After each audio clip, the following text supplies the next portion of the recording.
Council. And we do have, I believe, 3 delegates that will be speaking today. Or you can also email questions or comments relating to an item on the agenda to councilagenda@orangeville.ca. Martin Woodhouse. Is now joining. Our public question period. Members of the public wishing to raise a question during the public question period of the meeting may send an email to councilagenda@orangeville.ca up until 8 p.m. on the evening of the meeting, or they may phone 519, I don't have the number here, 941-0440, extension 2223, between 7 and 8 p.m. during the meeting. And your questions will be added to the agenda. So I would need a motion to approve tonight's agenda, councillors. Peters, seconded by Andrews. Yep. All in favor? Yes. Yes. Opposed? None. That's carried. Earlier tonight, we had a closed meeting. During that meeting, there was a matter where the mayor disclosed a pecuniary interest in one of the matters that was spoken to during the closed session. During the open session, I want to ask if there's any disclosures of direct or indirect pecuniary interest by any councillors. Councillors? Hearing none, we'll move along. So I just wanted to send out on behalf of Town Council and all the residents of Orangeville our prayers with all of the families that were affected by yesterday's tragedy in Nova Scotia. Terrible event, and we hope that the healing will be happening there. And again, our thoughts and prayers are with everyone in Nova Scotia affected by this. Councillor Post, would you like to talk about flags? I would, if it's appropriate at this time. Thank you, Mr. Mayor. I would like to put forward a motion that all of the flags be lowered at town facilities to half-mast to indicate our solidarity and our national mourning in response to the tragedy in Nova Scotia over the weekend. I would like to also, a book of condolences would typically sit in town hall during a tragedy like this for our residents to come in and sign, and obviously that can't happen under our current unique circumstances with COVID-19. So I would also ask as part of my motion that perhaps we can have town staff look into a way that we could do a virtual book of condolences that we can then pass along to the municipality that was affected in Nova Scotia. Very good. Okay, can we have a seconder for that motion? I'll second that, Worship. Yes. All right. I'll just ask for any opposed. That motion passes. Thank you, Councillor Post. Thank you. Now, in our agenda, we now have the singing of our national anthem, and we again have a guest going to sing for us. Morgan Taylor, Councillor Todd Taylor's daughter, is with us tonight. And Morgan, thank you again very much for helping us out. And we're thrilled to have you. So please go right ahead. Perfect. I'm going to stand. Oh, Canada, our home and native land, to true patriot love in all of us commend.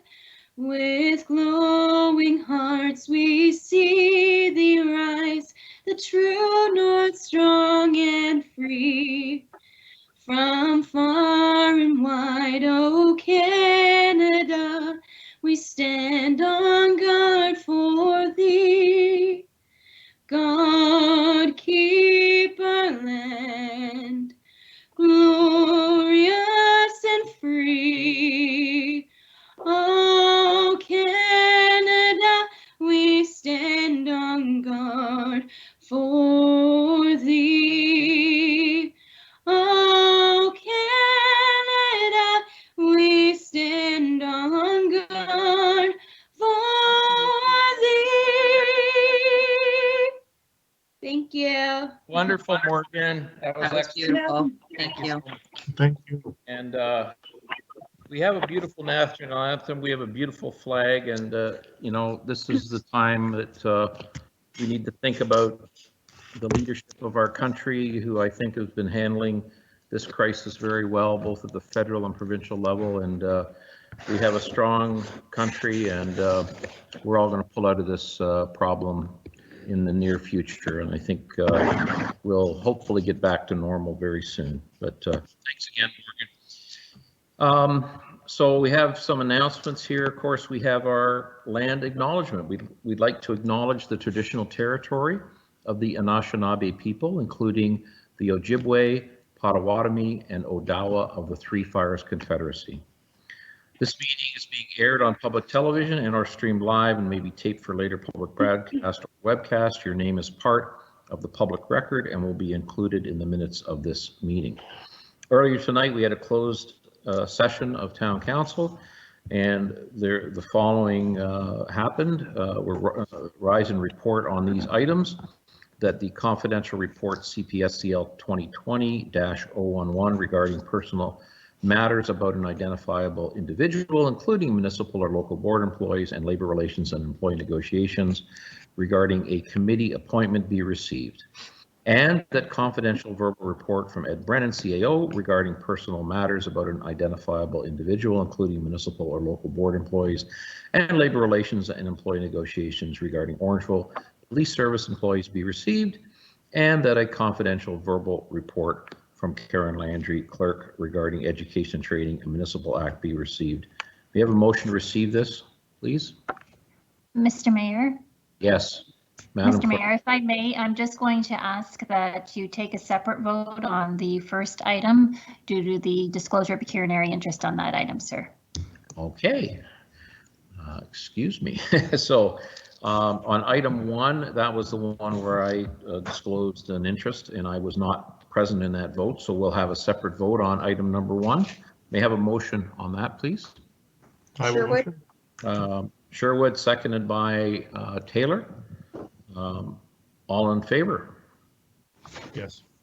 Aye. Yes. Any Yes. opposed? Seeing none. Okay, moving on to the second and third items there. May I have a motion on that? McIntosh. McIntosh and Andrews. Andrews. Yep. I guess we should, Madam Clerk, should I go back to the roll that we were calling before? We feel more comfortable with that or not? I think it's appropriate, Mayor, so that everyone can see how individuals are voting, just because of the fact that they can't sit present in the chambers at this time. Very good. Okay, so let's go ahead with calling the roll here on this particular motion. Councillor Andrews. Yes. Councillor Sherwood. Yes. Deputy Mayor McIntosh. Yes. Councillor Peters. Yes. Councillor Post. Yes. Councillor Taylor. Yes. Mayor Brown, yes. Okay. I need a motion on adoption of minutes of the previous council meeting. Motion, please. Sherwood. Sherwood, seconded by Taylor. Any discussions on the previous council meeting minutes? Seeing none. Any opposed? Hearing none, that's passed unanimously. All right, now we're on to item 11. We have presentations, petitions, and delegations.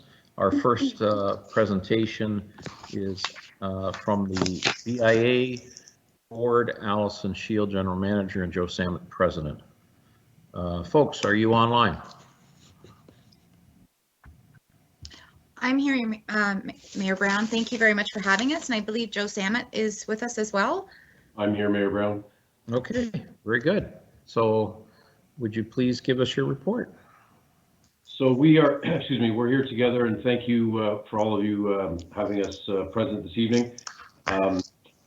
We are going to be very quickly going through our presentation that was presented to the AGM in January 2020 and getting to the financial budget proposal for 2020 calendar year going forward.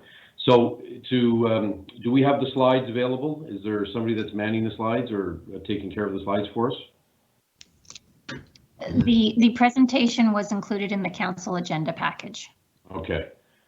All right. So first and foremost, just again, very quickly, our one of the things that we talked about at the AGM was our mission statement, which was to unite and connect through collaboration and purposefulness. That statement couldn't be more necessary and more required now as we go through this crisis together. And the goal, again, is working with our membership to work smarter together and have everybody excel through their businesses and property ownership. We have the 5 strategic pillars, which is member engagement, customer attraction, stakeholder alignment, beautified unique spaces, and organizational effectiveness. Notable highlights from 2019 were the Digital Main Street grant, which we were recipients of. 100,000 people had visited the town through some of the OBIA events and festivals and markets that we held in 2019. We created the Better Together Task Force, which is a task force designed to help expand on the Roger Brooks presentation that we all saw at the beginning of 2019. New streetscapes initiatives, increase in social media engagement and presence. Market reports for 2019, which again, you'll all have in your agenda piece.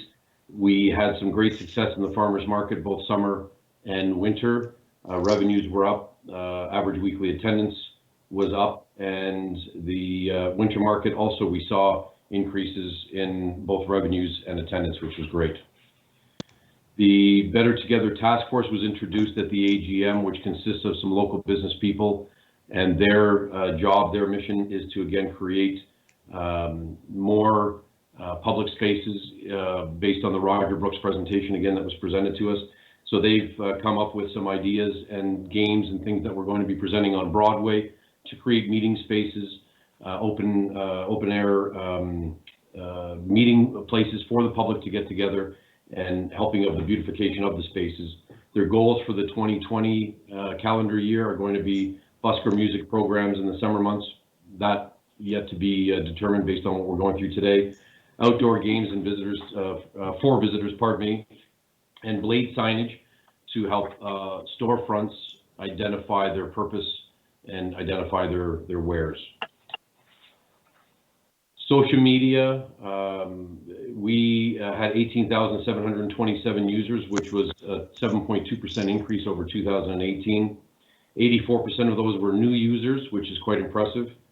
Social media, downtown and market combined, we had a 20% organic growth in our Facebook likes, 5% increase in Twitter followers, and 34% increase in Instagram followers. So we're making a lot of traction in the social media era today. The 5 strategic pillars, member engagement, I've touched on that just briefly. We want to have better communications with our membership, whether they be property owners or merchants on Broadway or within the BIA district. And we have a member ambassador that is doing a fantastic job. We actually replaced our member ambassador back in February, I believe, and we were very, very impressed with our previous member ambassador, and as equally impressed with the new individual that we have working in that area. The Better Together Task Force is doing some great things in taking charge to help again improve the effectiveness of some of the BIA steps and initiatives. Customer attraction we've touched on. Let's see here, bear with me. The beautification of unique spaces, we are doing what we can to help beautify the downtown core. New benches are being added.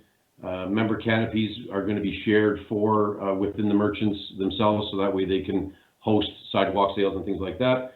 14 additional winter snowflakes and winter decorations, new planters, redesigned winter planter displays, new downtown cameras for security of all of our members and pedestrians and visitors, and blade signage grant program has been developed through the BIA. Very good. Now, moving right along, I think it's important that we get to page 14 of the package that we prepared. This is the budget that was presented to, to council and at the AGM meeting back in January. This is the abbreviation of the more in-depth budget numbers that will be available if in fact needed. But what this speaks to is the revenues generated by the BIA through levies and other initiatives, and some of the expenses that are reviewed. And we, again, have many years of experience with the expenses, and we're doing taking constant steps to make sure we manage those expenses. And given what we're going through right now with the COVID crisis, it's quite nice to see that we have the reserve set aside that can help our members get back on their feet once we recover from this.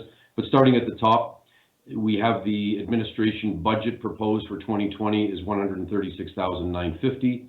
That consists of salaries, it consists of office rent, expenses for office equipment, office maintenance and things like that. Parking, we have the parking lots that the BIA is responsible to cover the mortgages for, and that expense is $92,400 for 2020.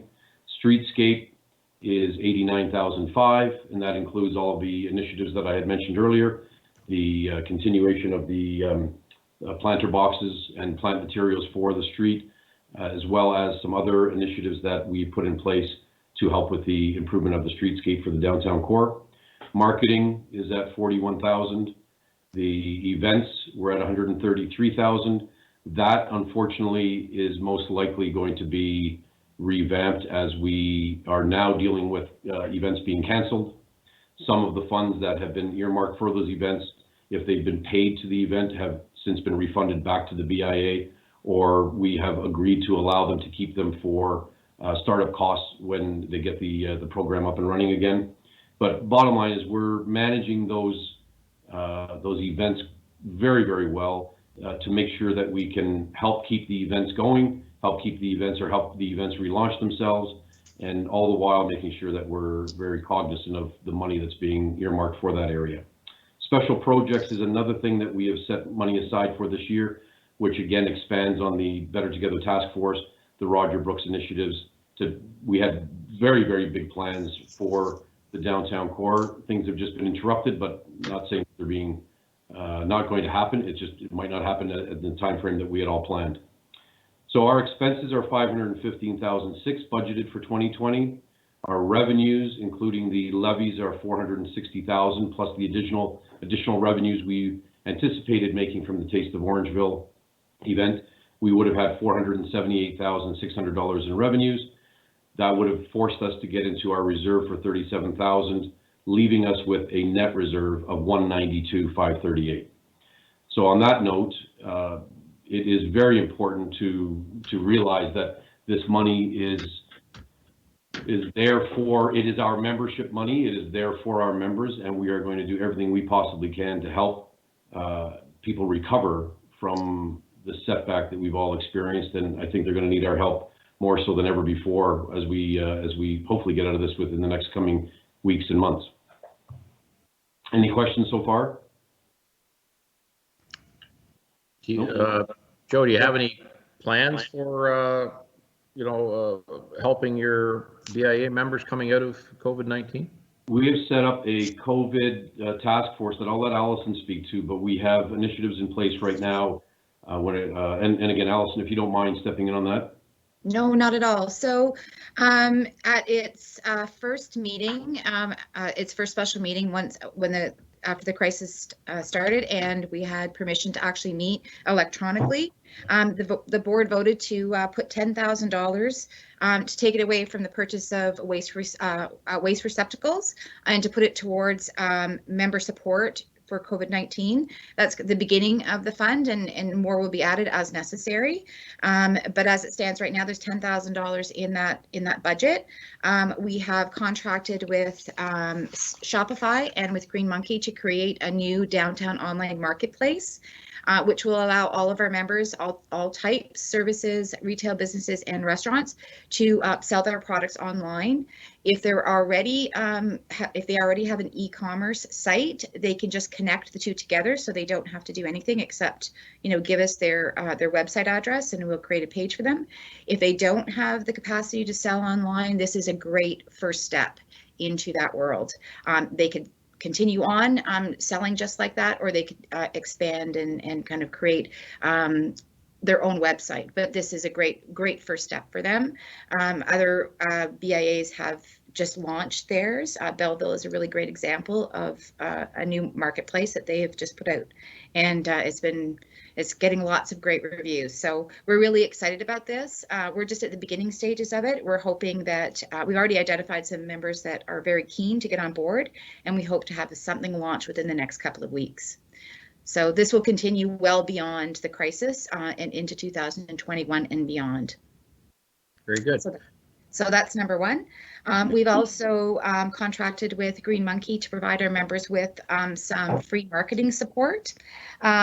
Members can call them and get them to review their website and give them suggestions and advice on that. Social media, e-commerce again, perhaps to review their branding to see if that needs to be revamped, teach them how to create engaging content for social media, how it's not just about advertising, but it's about engaging the public, just general advertising questions they can ask, and how to reach their target market. So we're really excited to launch that with our members. We've already been getting a lot of questions, and Green Monkey has already been helping with that, but this is more of a formalized program that we're putting together. So we're very excited about that. And then, of course, we have a new plan for the farmers market because of the COVID-19 crisis and the social distancing. Farmers markets are essential services, but they do have to follow specific guidelines for social distancing and sales. So we're working with the Wellington Dufferin Guelph Public Health, with Farmers Market Ontario and Greenbelt Farmers Markets to come up with a plan that will be acceptable to the town and to the health board. And hopefully we can move forward on that, because the farmers market is a huge draw for visitors to the downtown, and we don't want to lose that for downtown. So if we don't have a market this year, we're afraid that it's going to take quite a while to build it back up. So we would like to continue in some way, shape, or form this year, so we can hit the ground running as soon as things are kind of open up and allow us to do that. So very good. Yeah. Councillor Andrews, you had a question.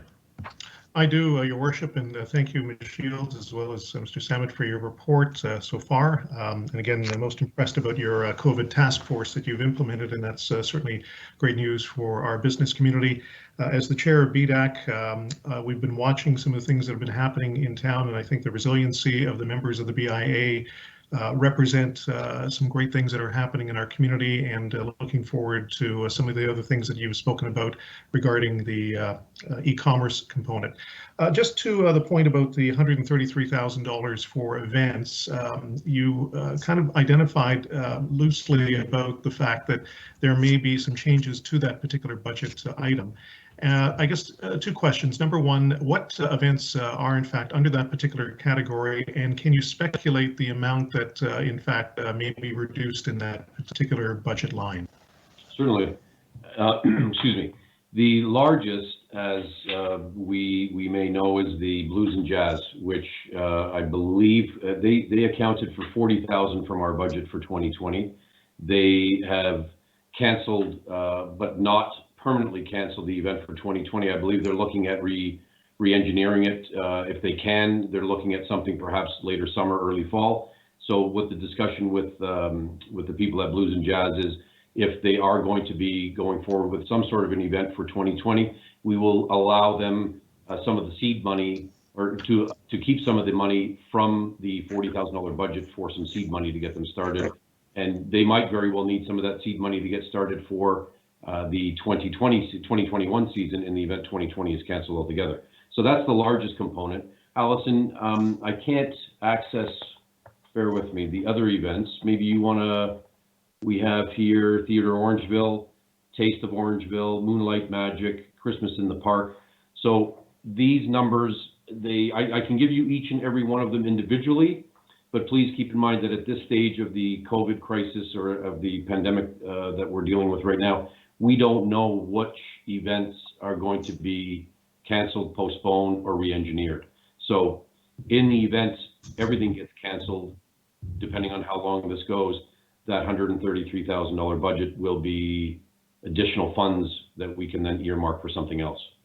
So again, it's so unknown right now, but special project, or for example, Theatre Orangeville, they are let me see here, they're a $12,000 contribution Taste of Orangeville was 30,000. Moonlight Magic is 12.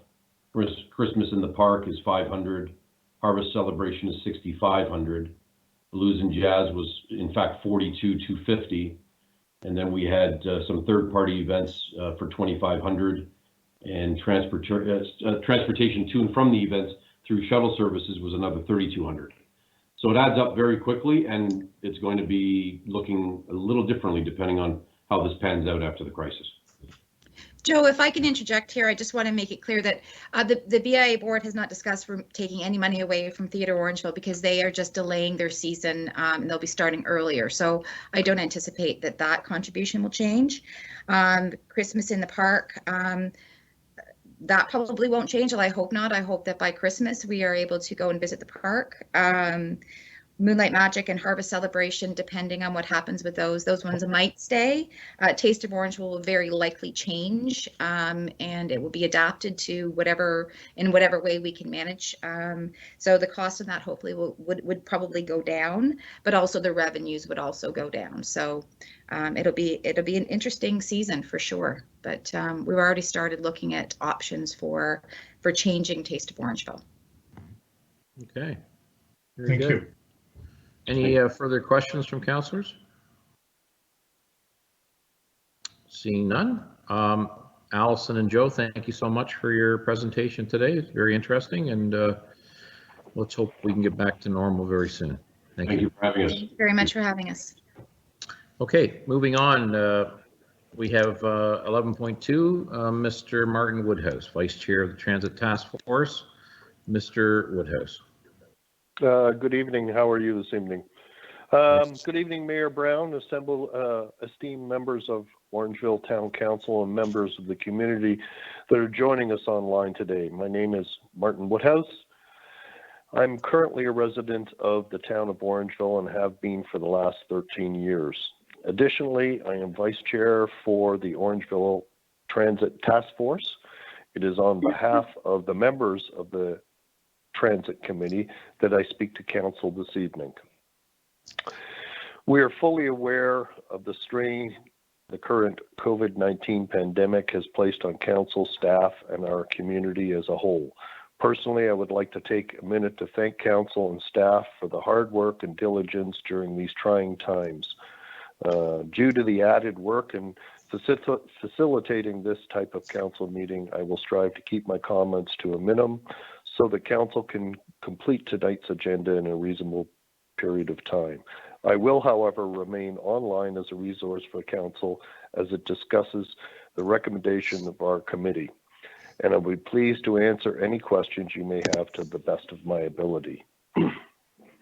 By way of introduction, I'd like to touch on the history of our town. Orangeville has been a transportation hub for Dufferin and the surrounding areas since the mid-1800s, with the building of the Toronto-Lone Sound rail line, feed rail service in the area, and later into the 1900s, the improvements to our regional road system. Orangeville remains today as a financial, economic, and cultural hub for our citizens in the region. As a committee, we acknowledge that history and have strived to address the continuation of its heritage for the entire community in our recommendations.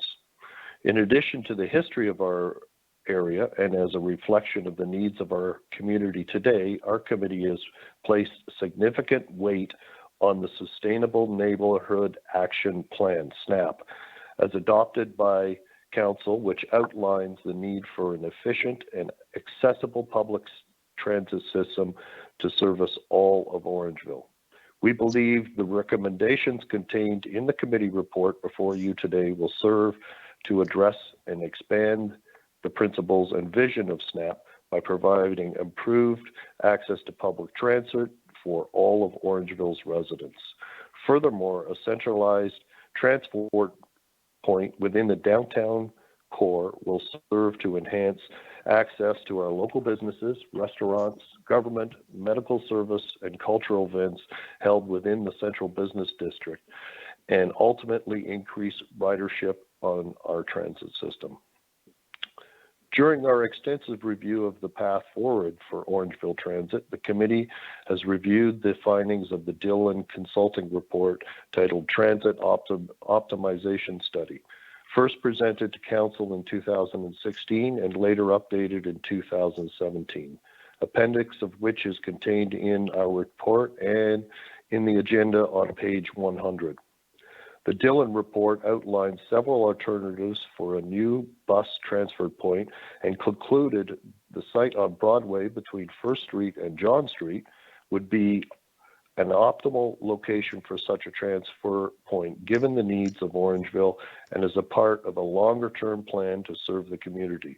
The Dillon report and update was commissioned and paid for through city funds by previous council to pave the way for an improved transit system for all in the Orangeville area.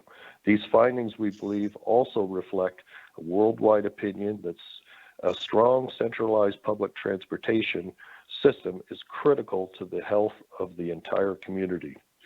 We as a committee fully endorse improved mobility and access to public transport for our youth, seniors, disabled, and citizens in our community that either choose not to or cannot afford to own and operate a vehicle.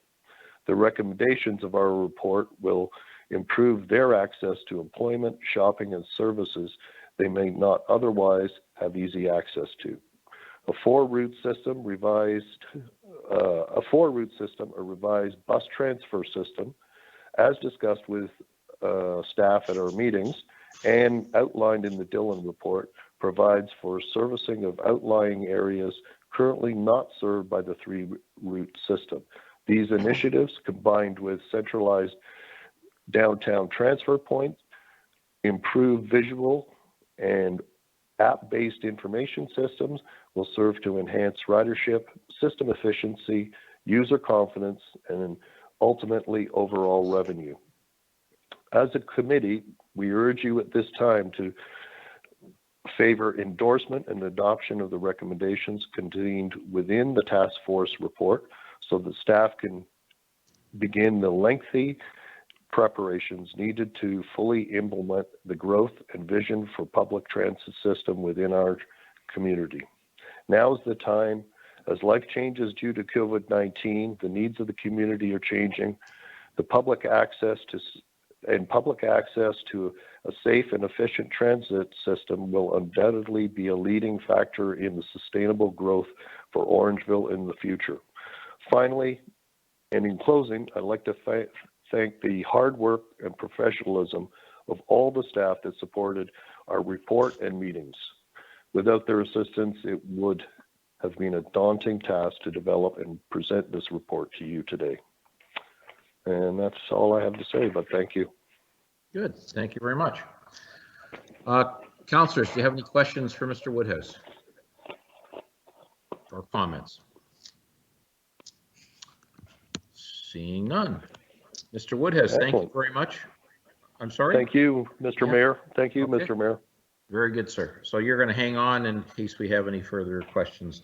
Oh, I will. Councillor Taylor wishes to speak. Councillor Taylor, go right ahead, sir.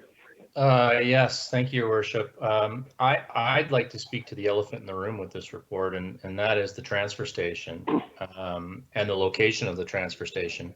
Numerous, as Mr. Woodhouse has said, numerous sites were bandied about. The consultant, of which my research shows that we paid about $30,000 for that consultant, recommends the location that Mr. Woodhouse is mentioning, which is downtown. It's not lost on me that not everyone in our town is supportive of that location, in particular the BIA.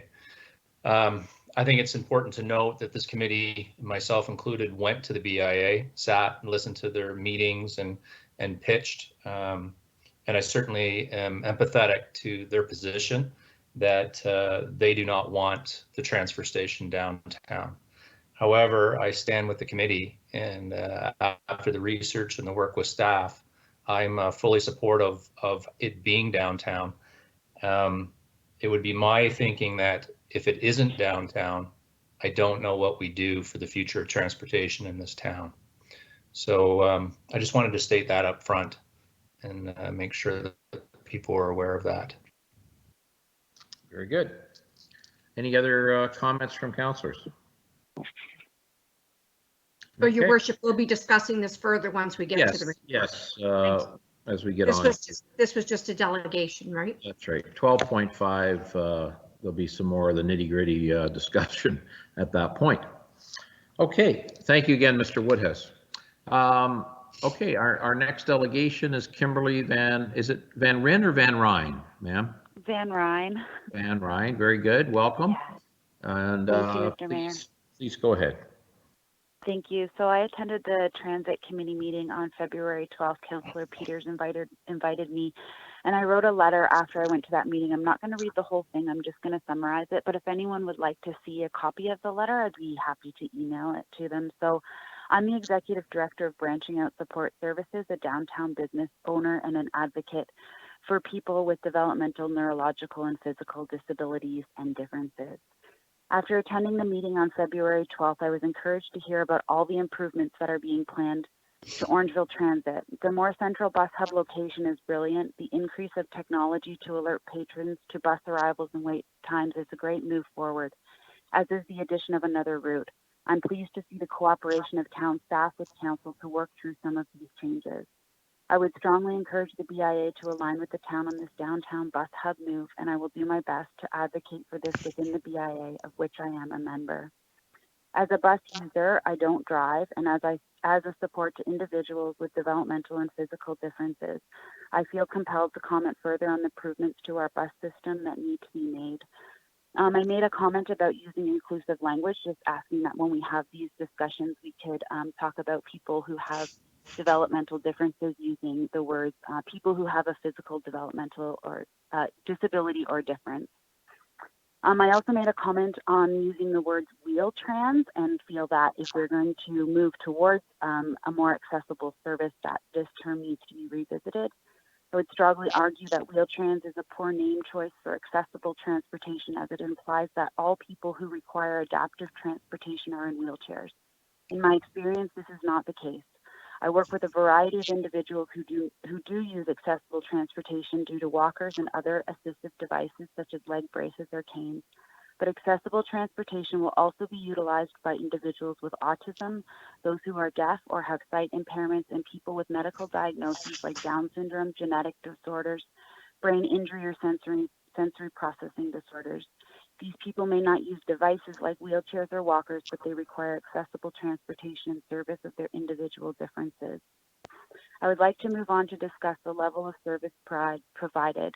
In my assessment, all of these people I have just mentioned need appropriate transit to live full lives, and none of them being served by the current bus system. The buses are not accessible. Using school buses on the route causes major difficulty for people with mobility issues and makes it impossible for individuals who use wheelchairs to ride. The bus times can be inconsistent, meaning that people with disabilities and health concerns risk being left outside in the heat or the cold just trying to get around town. This makes riding Orangeville Transit unpredictable and unwelcoming.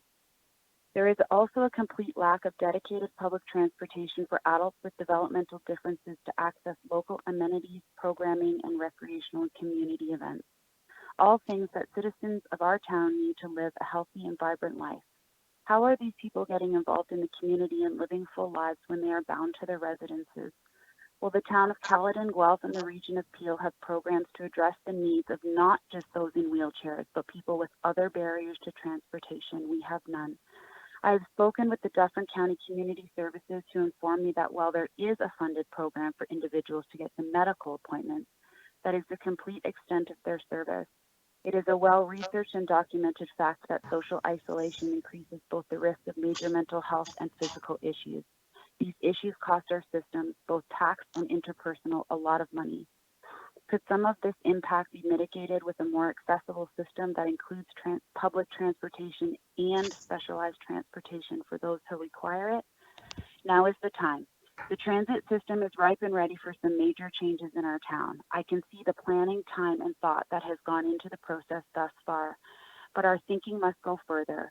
Without transportation, we reduce people with differences to second-class citizens, and I know that none of you want to ever hear the word second-class citizens in your chambers, but I will use them because I have a deep and personal understanding of the barriers my people face daily, and I speak those for those who literally have no way to speak for themselves. I deeply respect public process and appreciate the opportunity to present these thoughts for myself and on behalf of those for whom I advocate. I am available for feedback and discussion on how we can move forward together on all of the above listed issues. Let's take this opportunity to make it possible for everyone in Orangeville to travel around our beautiful town and to live the lives we all deserve. Thank you. Thank you, Ms. Van Ryn. Appreciate that. Thank you. Any comments from councillors? Councillor Post. Thank you very much, Mr. Mayor. As the chair of the Accessibility and Age-Friendly Committee, I just wanted to thank Ms. Van Ryn for coming on and speaking so eloquently about some really important issues. I too am aligned with the location of the transit station being downtown, and while I recognize the importance from a downtown perspective and the BIA's stance, I'm aligned very closely with what Kimberly is looking at, and her inclusive language that she used was extremely powerful, and it is the reality for a number of our residents in our community. So I'm very grateful, Kim, that you took the time to come on today and speak so passionately on behalf of the people who need their voices heard. Thank you. Thank you. Thank you, Councillor Post. Any other councillors wish to comment? Okay, I'll make one quick comment. Ms. Van Ryn mentioned the town of Caledon and Peel region as being municipalities that are able to provide some additional services. I hope we can investigate this. However, our pockets are not as deep as either of those organizations, and will, the tax base here has already been hammered, and we're going to have to look very closely at how we can find money to provide additional transportation services going forward. But appreciate your presentation, and we all are aware of the issues we have in front of us. Okay, so moving along, 12.1 staff reports. Mr. Mayor. Yes. Sorry, Mr. Mayor, may I just take you back to 11.1 with respect to receiving the actual correspondence from the BIA and their 2019 preliminary financials and approve their 2020 budget as submitted, and then just to receive the remainder of the delegations, please. Very good. Okay. So may we have a motion on 11.1? Councillor Sherwood, seconded by Councillor Post. Any opposed on receiving the report and approving the budget for the BIA? Hearing none, that has been approved unanimously. And then 11.2 and 11.3 may have a motion to receive those two reports. Peters, seconded by Taylor. Any opposition there? No. Hearing none, those reports have been received unanimously. Thank you very much for our delegates who attended tonight. Okay, moving on to 12.1. This is a recommendation that report ISPL 2020-012, referencing 31 Town Line, part lot control exemption application by Haymount Investments Limited be received, and that the part lot control exemption application and bylaw included as attachment number 3 in this report be approved. We have a motion. Andrews. Councillor Sherwood, seconded by Councillor Andrews. Any further discussion on this matter? I do have a question, Your Worship. Councillor Andrews. I'm under the assumption it would go to Mr. Jones in this particular case. I was reviewing the footprint of this particular development, and again, I couldn't determine if there was in fact any overflow parking and whereabouts the entranceway would be. And again, I was looking at both diagrams that were provided to council. So if we could get just a brief explanation if there will be in fact any overflow and if it's required based on the number of units on that location. Mr. Jones. Through your worship to Councillor Andrews, you're right. As I look at the drawings that were attached to the report, I don't see that either. My recollection in terms of overflow parking is that there was a small amount of overflow parking at the south end of the site, although I do not have the site plan in front of me. This report is specifically to allow or to exempt this site from part lot control for the individual lots that will be townhouse lots to be created from this block. And it is indeed already moved through the process whereby the site plan has been approved. Thank you. Councillor Taylor.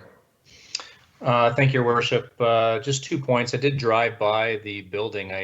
In my mind, I couldn't picture it, and I wanted to make sure I was prepared for today. And hey, who's doing anything these days with COVID, right? But drove by the building. I had one complaint about this and thought it was worthwhile to understand. It is an old building, but I think if you're a citizen and you're wondering about this, why I have no concerns is the Heritage Committee has stamped this. They've given a great history of that building, and they're in favor of moving forward, and therefore I'm in favor of this as well. Okay, I think you're talking about a different item here, Councillor Taylor.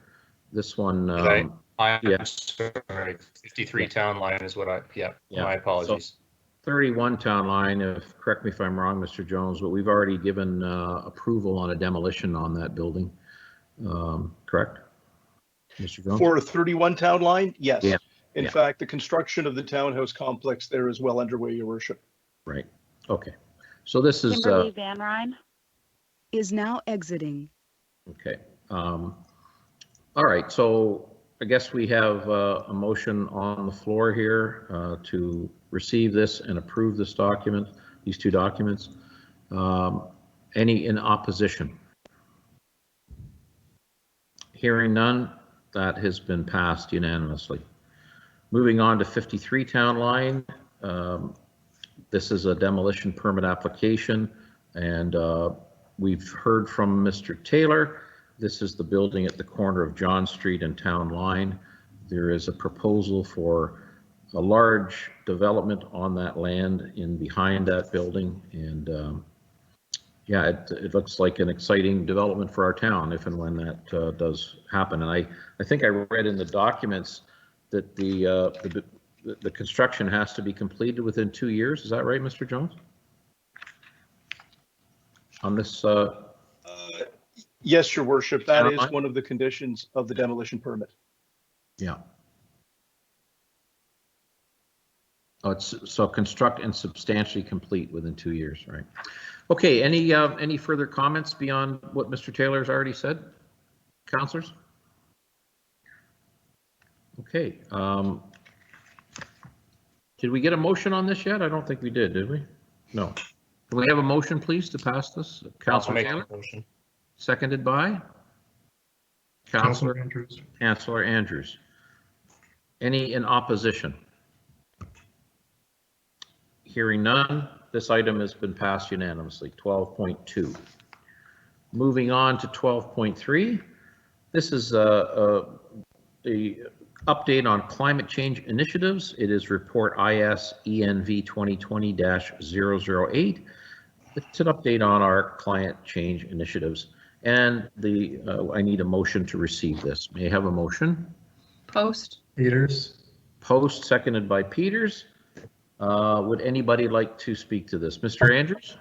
I do, Your Worship. And yes, again, I wanted to thank Mr. Jones and company for an excellent report providing us with an update on what's going on in this particular initiative. I think that, one thing that was really striking, and again, my compliments, whoever took the photos, and this is not the humorous side of it, but it is part of my neighborhood and also the mayor's neighborhood, Amelia, as well as Woodvale Court, Island Court. But on a more serious note, I think that the information that you provided really does provide, I think, not only to council, but staff that may be associated to this some clarity. And I do appreciate the amount of detail in the risk registry. I have enormous familiarity with the STARS Sustainability Tracking Assessment Rating System in my other world, and I think that the amount of detail that's in this report really does highlight the importance for our community. from a sustainability perspective, but also the impact of climate change. So again, thank you, Mr. Jones, for the detail and those that were involved in the report. Right. Any other councillors wish to comment on this? No, seeing none. Okay, could we have a motion to receive this, please? You have a mover and seconder, I'm Mr. sorry. Mayor. Sorry. Then anybody in opposition to receiving this report? Hearing none, that has passed unanimously. Thank you. Next item is Transit Operation and Maintenance Review. This is report ISTD 2020-009, Transit Operations and Maintenance Review. May I have a motion to receive this report? McIntosh. McIntosh, seconded by Taylor. Post. Taylor. Anybody wish to speak to this matter? Mr. Peters. Thank you, Mr. Mayor. Through you to Mr. Jones, just just one quick question, I suppose. Obviously, the transit riders and other people in town have seen the ups and downs of the buses over the last several years. A couple of them in particular seem to be reaching a milestone where many of our personal vehicles would start to hit the scrapyard, or at least the for sale bin. So I was wondering what the expected lifespan in terms of mileage was on some of those models that have seen a lot of miles on their system so far. Mr. Jones. Thank you, Your Worship. If I could, Mr. Lackey is on the line as well this evening. If I could defer that question to him, I would appreciate it. Okay, Mr. Lackey, can you talk to longevity of public transit buses? Thanks very much. Through you, Your Worship, to Councillor Peters. I don't have a mileage criteria, but we do have that buses of this nature should last 10 to 12 years. With our two buses that are 2016, so they should be in service for another at least 4 or 5 years. Very good. Any councillors wish to speak to this matter? I do have a question, Your Worship. Yes, Mr. Andrews.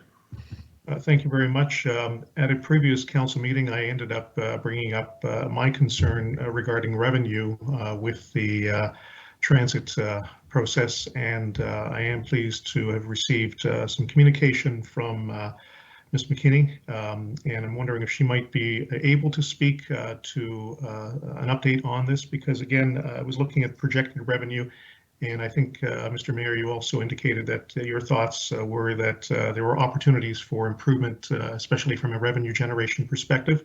So I'm wondering if Ms. McKinney might be able to provide us with an update if she is able to do so. Ms. McKinney.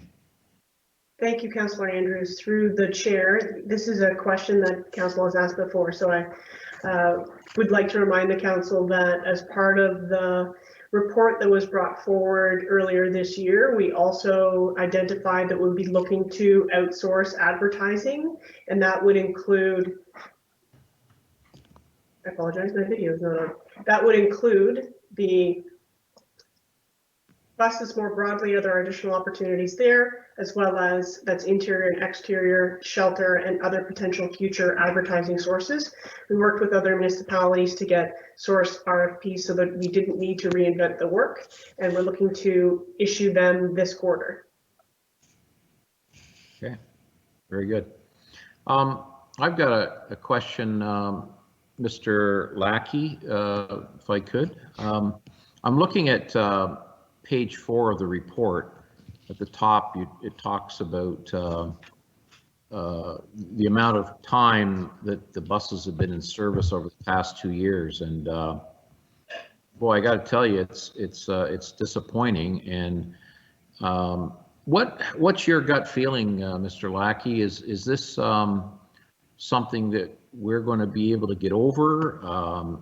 Is this chronic problems with these buses that we've purchased? And what's your blue sky future here for these buses? Because you look at bus 602, 39% in service in 2018 and 50% in 2019. It's pretty sad. So anyway, you comment, Mr. Lackey?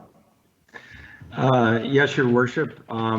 Certainly staff is shares your thoughts on that, and without trying to be too specific, I can give you some details in regards to a few of the buses.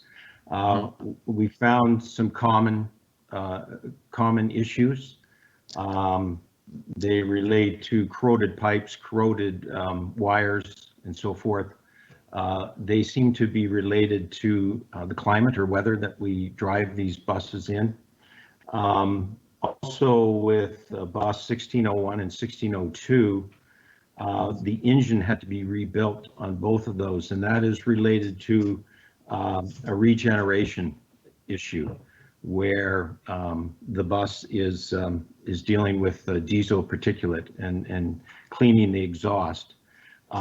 Those incidences put the bus out of commission, both those buses, for approximately 3 months. And I should say that, or I should clarify that I wouldn't call this a vicinity bus issue. This was a Cummins diesel engine problem, and those were both rebuilt under warranty. So there were a couple of big issues that occurred. We believe to be over those humps. 1801 and 1901 are both working well. And again, as I say, I think we're over those issues.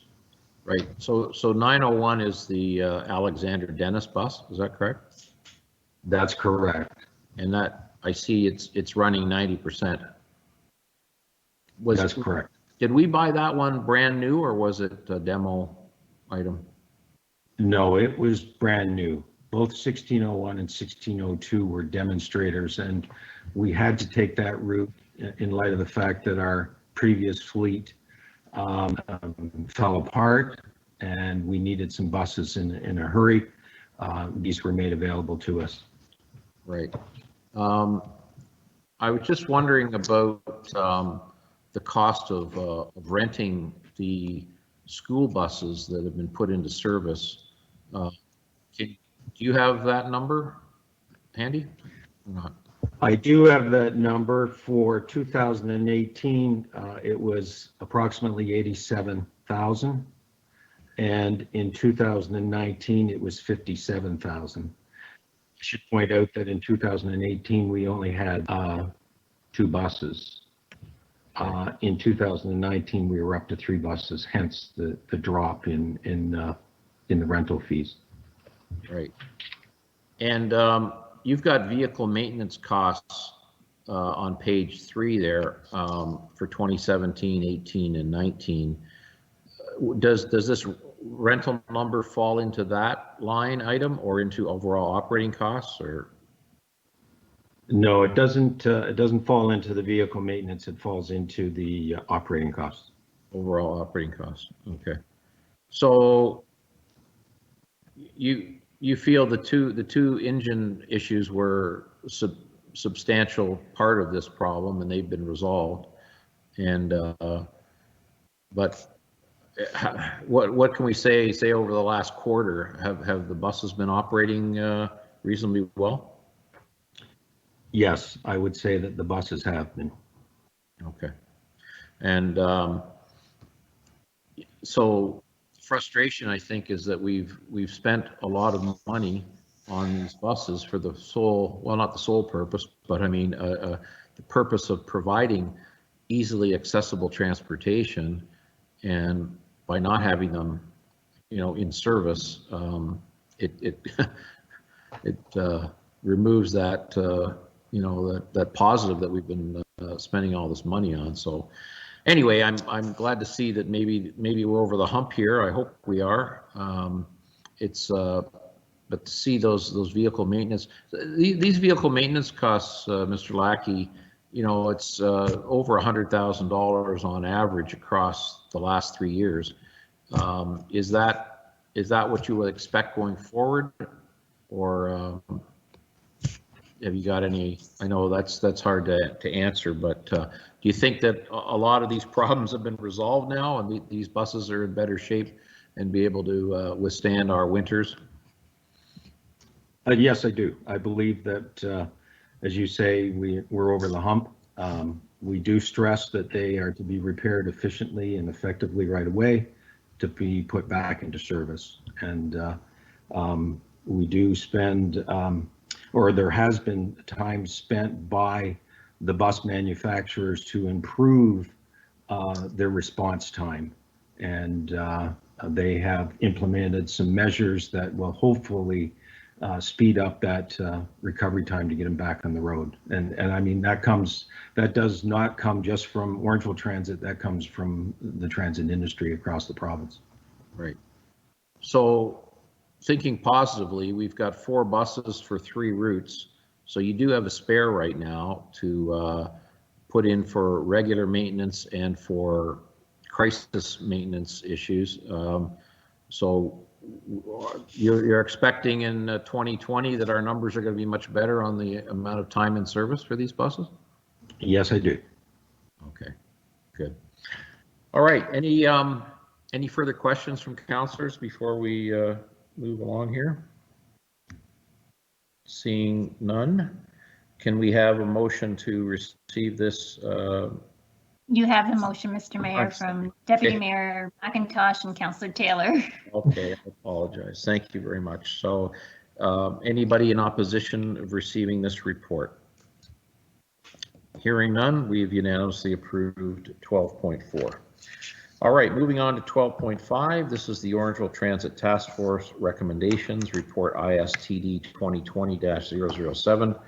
I'll just read the entire report here. Sorry, not the report, but just the agenda item. That the transfer station be located on Broadway between 1st and John.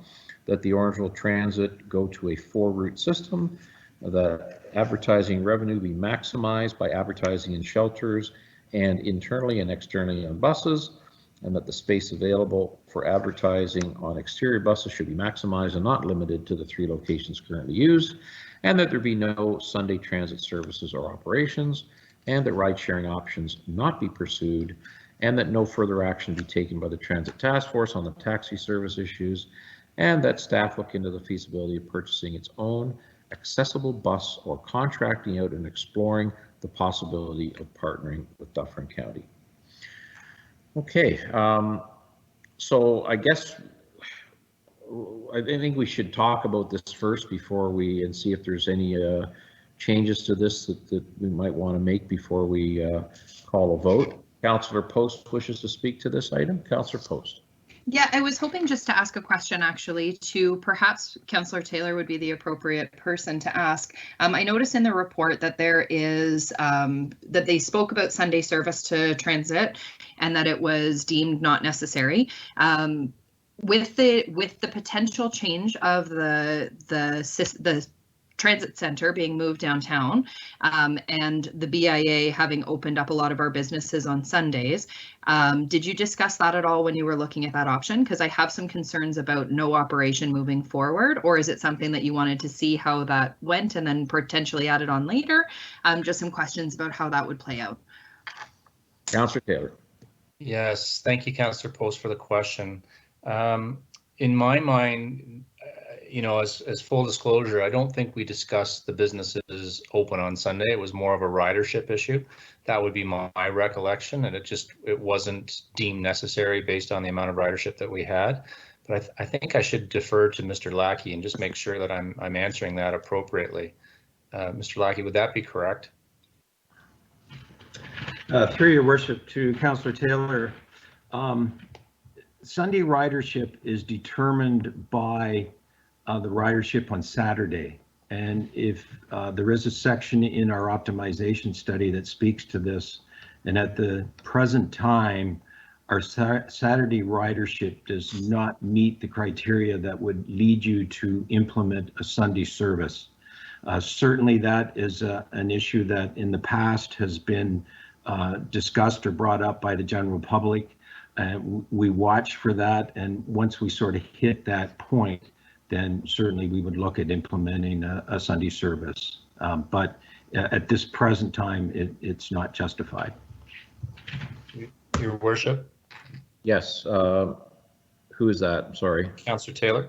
Councillor Taylor, go ahead again.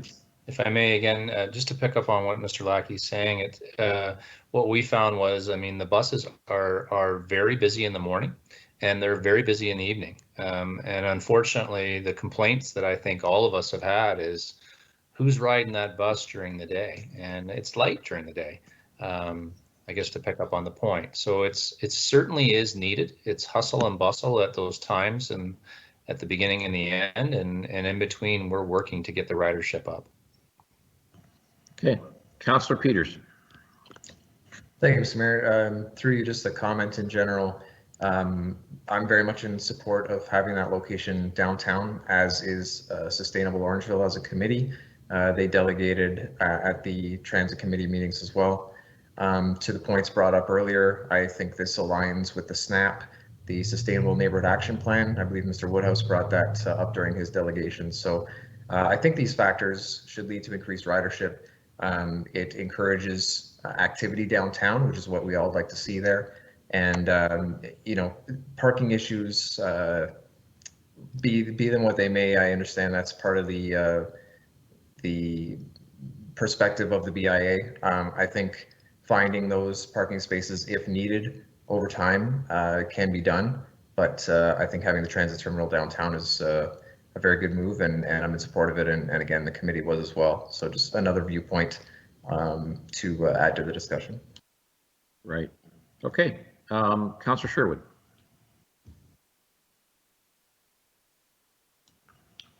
Yes, Your Worship. I was wondering, when we go through the recommendations, would we be able to vote on them item 1 separately and then vote on item 2 to 7 separately? The reason I ask that is because I'm in favor of some parts of the motion and not so in other parts. So that's why I was hoping we could separate those out.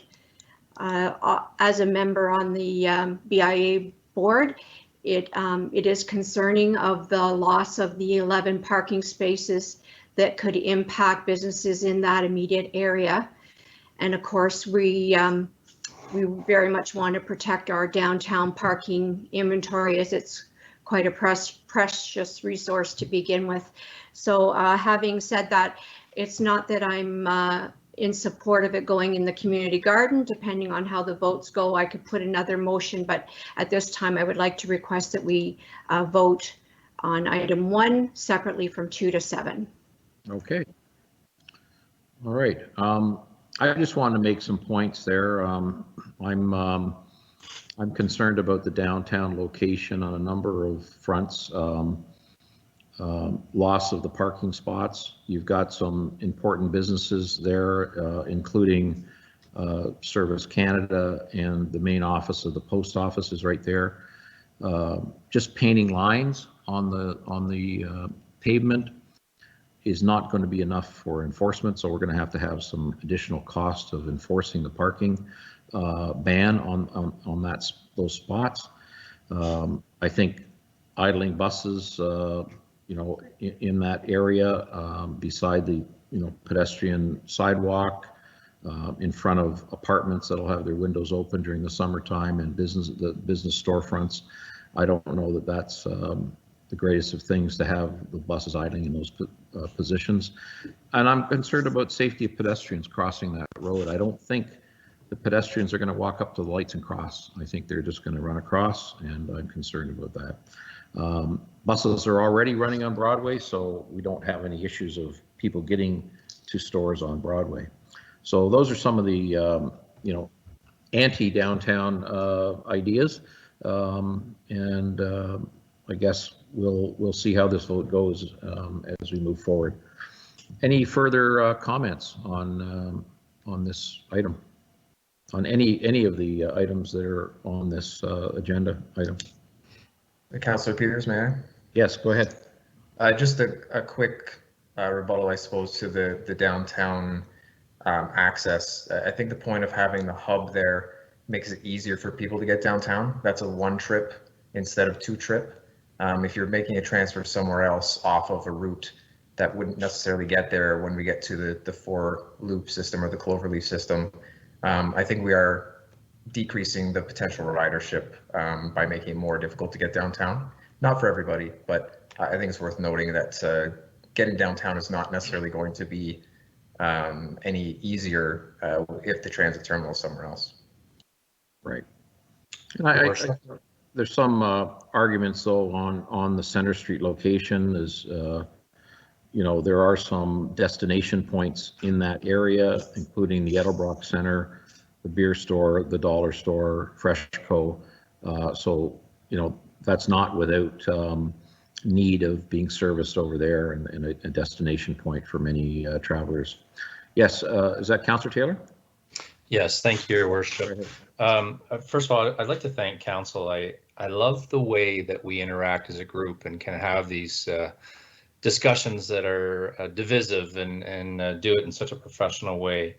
I just want to share the perspective.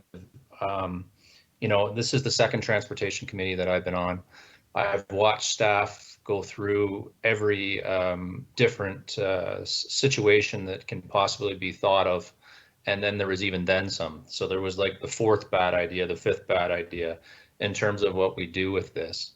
I just want to I guess to be dramatic, if we don't pass downtown tonight, we won't pass Center Street would be my feeling, which means that our plans for transportation fall apart, which means that the reality is we'll never grow this transportation system, and we'll have sections of town that will not receive service by the buses as we're currently set up.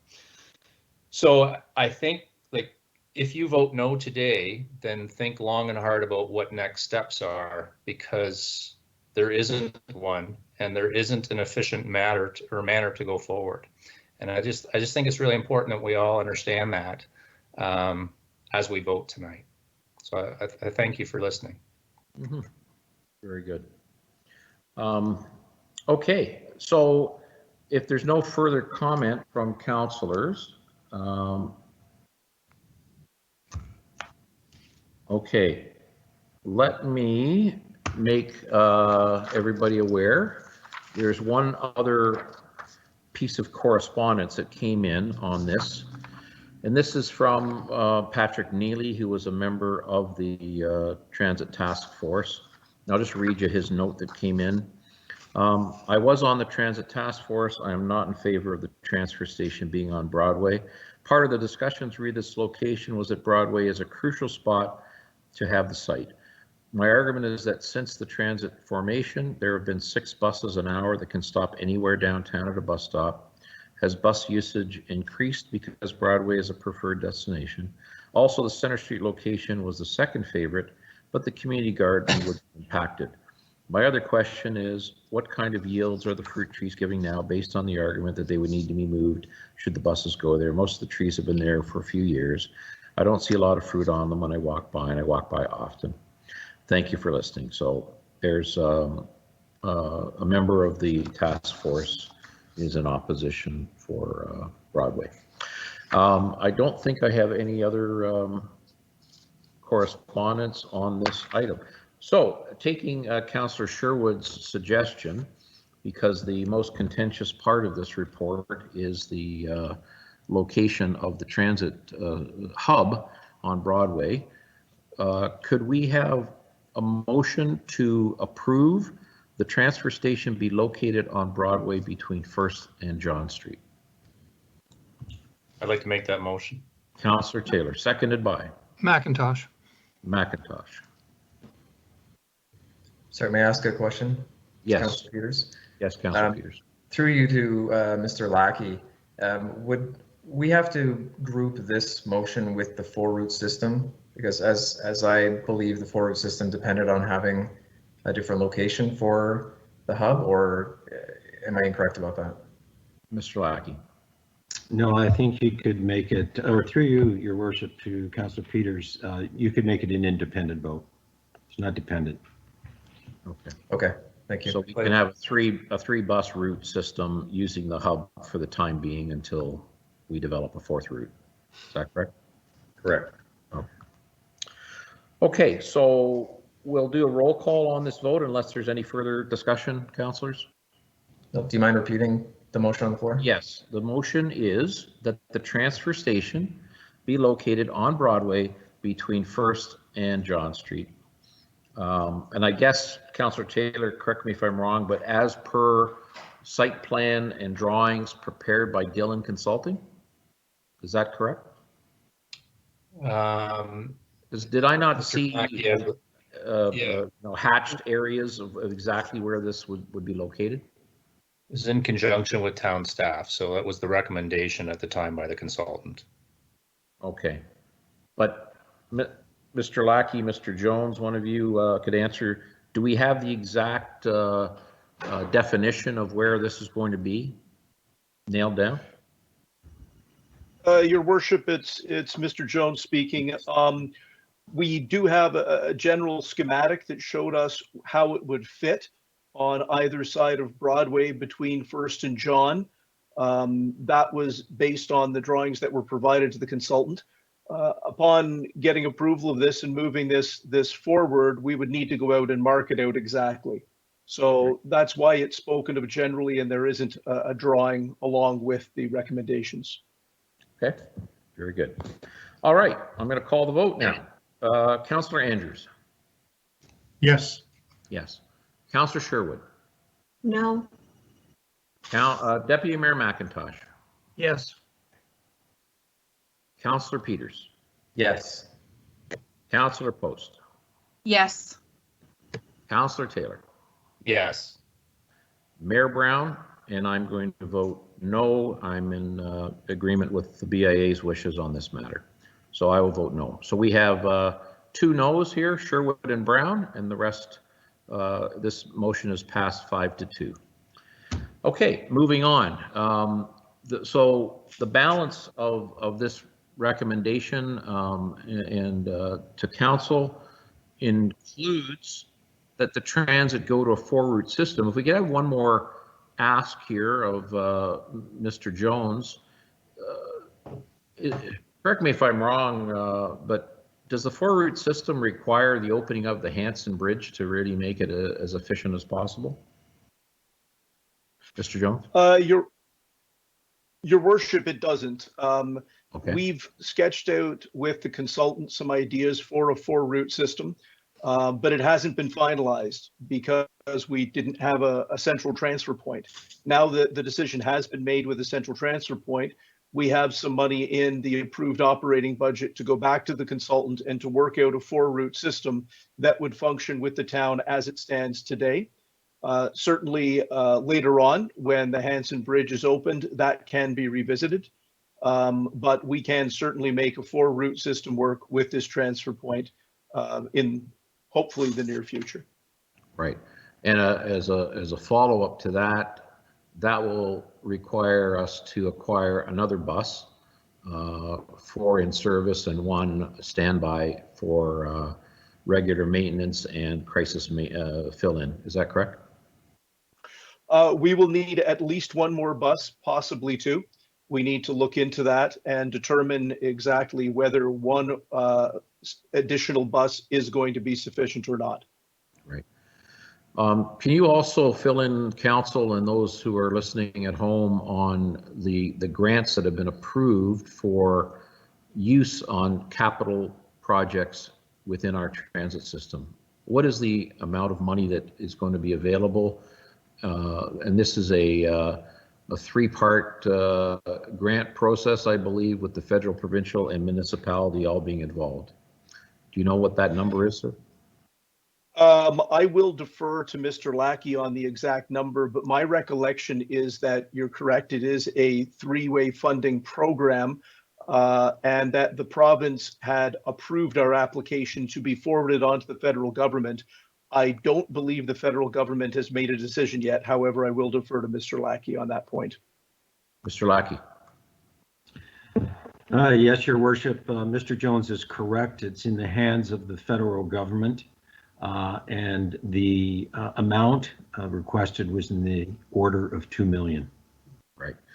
So I'll have to go back and check my emails, but I am pretty sure in the last, I would say 4 to 6 weeks, I received an email from Kyle Seaback, who said that there was some positive movement at the federal level on this grant. So I will maybe tomorrow give him a call and maybe share that with council and with staff. But I thought he said that it was moving ahead. So, which is, I believe, Your worship, very good news. Yes. Councillor yeah, Taylor? your assessment and memory is absolutely correct. And then unfortunately, Mr. Seaback's been sidetracked, as we all have. So you're absolutely spot on that he did follow up on our behalf and made some traction. Right. Very good. So, these are all good things. Now that this decision has been made, we can move forward on a number of fronts. Purchasing another bus or two, it may be in the works. We'll have to rely on staff to get back to us on that and what the cost would be. And if there's money left over, because the transit hub on Broadway was really a minor cost compared to the transit hub on Center Street. So there may be some surplus monies available, and perhaps this idea of, there's various names for it in the city of Toronto. It's called Wheel-Trans. In Halton region, it's called Activan. But this type of door-to-door service for those who are vulnerable or have accessibility issues, maybe we can start thinking about doing something in that area with this money that's available to us. So again, as we go through 12.5 four-route system, the advertising revenue issue, I think we're all in agreement that that's important.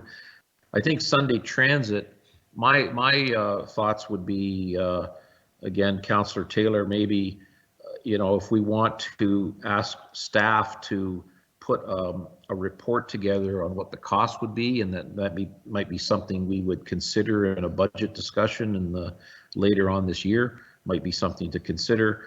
The ride sharing options, that was something that this task force thought was beyond their scope at this time.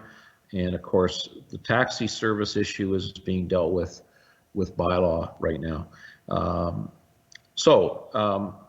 Let's move ahead then. Could I have a motion on the balance of 12.5, please?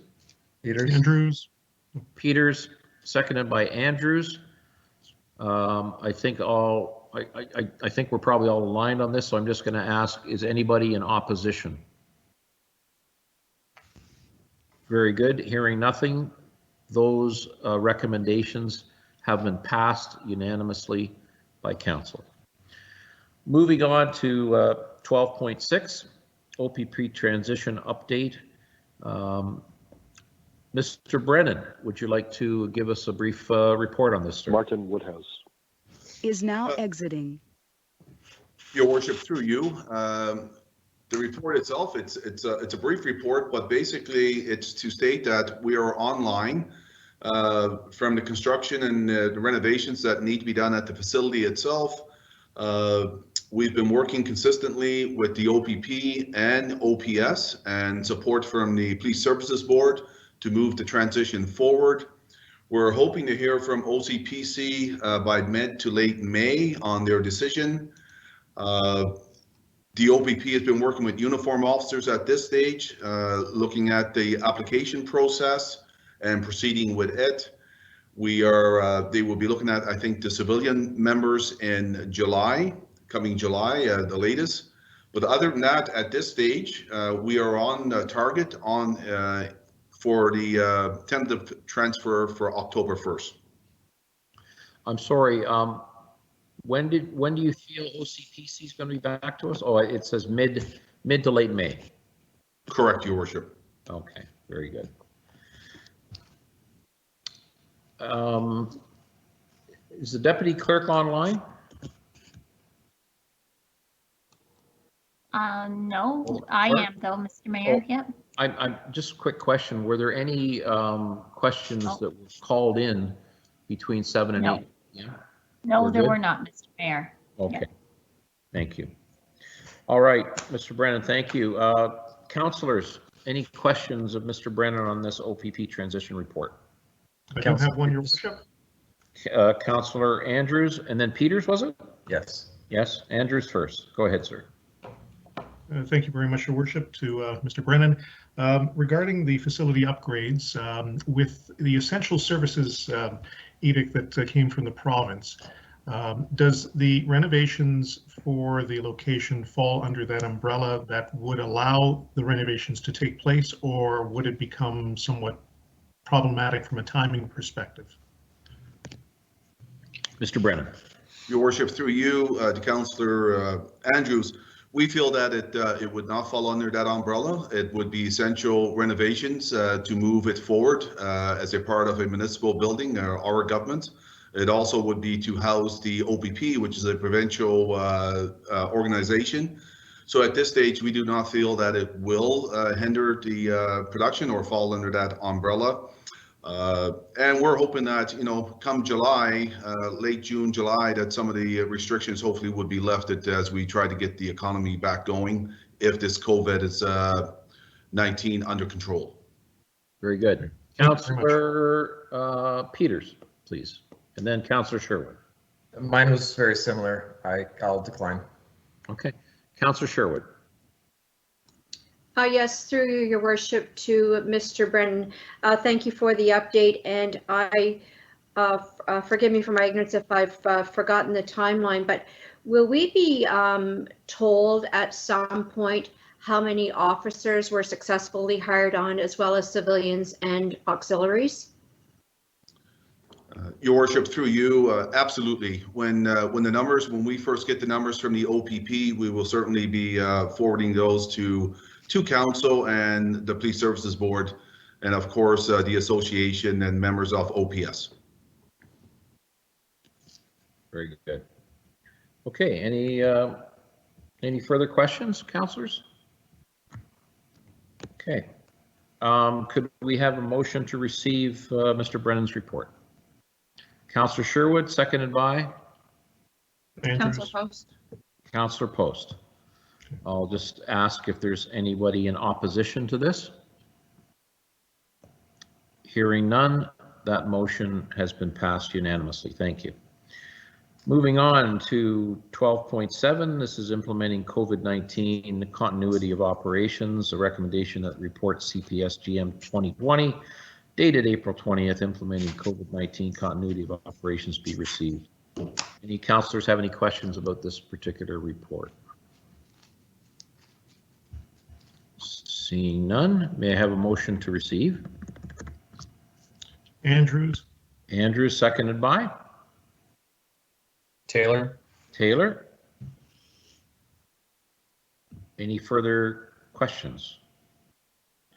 All right, we'll call the vote. Again, is anybody in opposition to receiving this report? Hearing none, 12.7 has been approved unanimously by council. 12.8, managing the financial impact of COVID-19. Quite a detailed report by Treasury Department and our treasurer. This is a recommendation that report CPSTTF 2020-13, dated April 20th, 2020, managing the financial impact of COVID be received.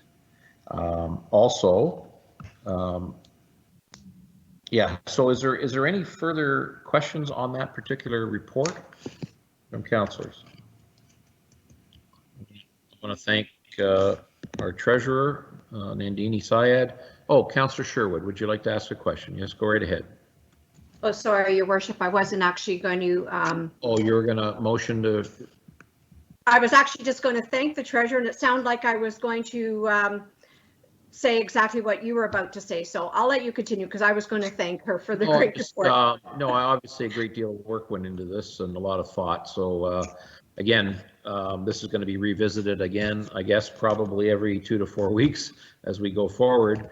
And let's hope that, I know that some very positive news is coming out of Wellington, Dufferin, Guelph Public Health, that the number of cases in our area, when you think about it, it's a huge area of Guelph, Wellington, Dufferin, that the cases have slowed to a trickle now. So this is excellent news, and hopefully when the province starts to look at areas to open up, that ours is one of those areas that they earmark to start opening up to normal life again. So I'm looking. I appreciate the detail, Your Worship, that the treasurer has given in this. Again, I'm very, very impressed in the detail and the level of this report. Right, and I know. Yeah, just one sec, Councillor Taylor. I did notice on page 5, there is some talk about recovery planning, and I think, whether it's the BIA or BDAC or town council, town staff, we're all going to have to pull together here and come up with some innovative ideas to get the local economy restarted as soon as our federal and provincial governments allow us to. Yes, Councillor Taylor. Yes, Your Worship. I too sent a note to our treasurer complimenting this report, but I wonder, there's us group as a group of keeners that read this from cover to cover, and then there's people that are just kind of tuning in and driving by as they look at it. I wonder if we could ask the treasurer just to do a 3-sentence summary of what this is and why it's important. Is I'm sure everyone else on this call has gotten the questions about, hey, you don't have these people working, there isn't these programs in place, what's happening with my taxes? And just a general summary from her, I think the citizens would appreciate that, as opposed to us just receiving this. All right, well, that question's a little nebulous, but well, I mean nothing. I mean nothing nefarious by it. It's a great report. I'm thrilled with it. I just wonder if there's an easy way for us to inform the citizens of what's in the report, because odds are they're not going to read it. Right. Okay, Madam Treasurer, do you want to take a run at this question? Thank you, Worship. Through your Worship to Councillor Taylor, I'll try to answer your question within 3 sentences, as you have indicated. So really, the crux of the report is what is the implication of COVID-19 in terms of our financial situation. So the report is a very high level analysis for the period between March 2020 and June 2020.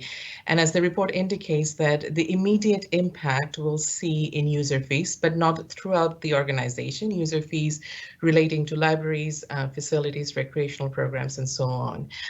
The overall impact in terms of dollars, we're looking at a little over, or close to, I should say, 750,000. Most of it is mitigated through wage gap measures that the town has taken. And the rest of it is mitigated through reduced overhead costs. Now, when I say overhead costs, it's essentially all the other operating costs outside of salaries and benefits. So again, the highlight of the report essentially points out that in the immediate term, or in the short term, the only area that we'll see some implication or some major impact are user fee related divisions. And if you look at our overall budget, we have close to 65 million in budget. There's a pie chart, I believe, on the 3rd page of the report. And when you look at some of the impacted division, like library, recreation, facilities, if you look at the overall size of those divisions vis-a-vis the entire budget, the impact is really not that significant. And even within those divisions, most of their, or majority of their budget is supported through taxation. So user fees really don't play a huge role. So really, like I said, the crux of the report, or the main point of the report, is in the immediate term, we will see loss of revenue through user fees, but most of that has been mitigated through some of the measures that we have taken. Hopefully I've summarized that for you. That was a great 3 sentences. Very good. Thank you. On that topic, I wonder if I can call on Mr. Osmond. We've got some large buildings, our parks and recreation facilities. They are now not operating. I know that you and staff have ramped down a number of the systems in there. For instance, I believe you're not heating the swimming pool anymore. The ice surfaces are out. Can you just give us a brief synopsis of some of the ramping down of our rec facilities, Mr. Osmond. Yes, Your Worship. You're absolutely correct. First of all, our ice is gone at this point. All of our ice surfaces, 4 ice surfaces have been removed, which means all of our refrigeration plants are now down, not burning any electricity or using any energy.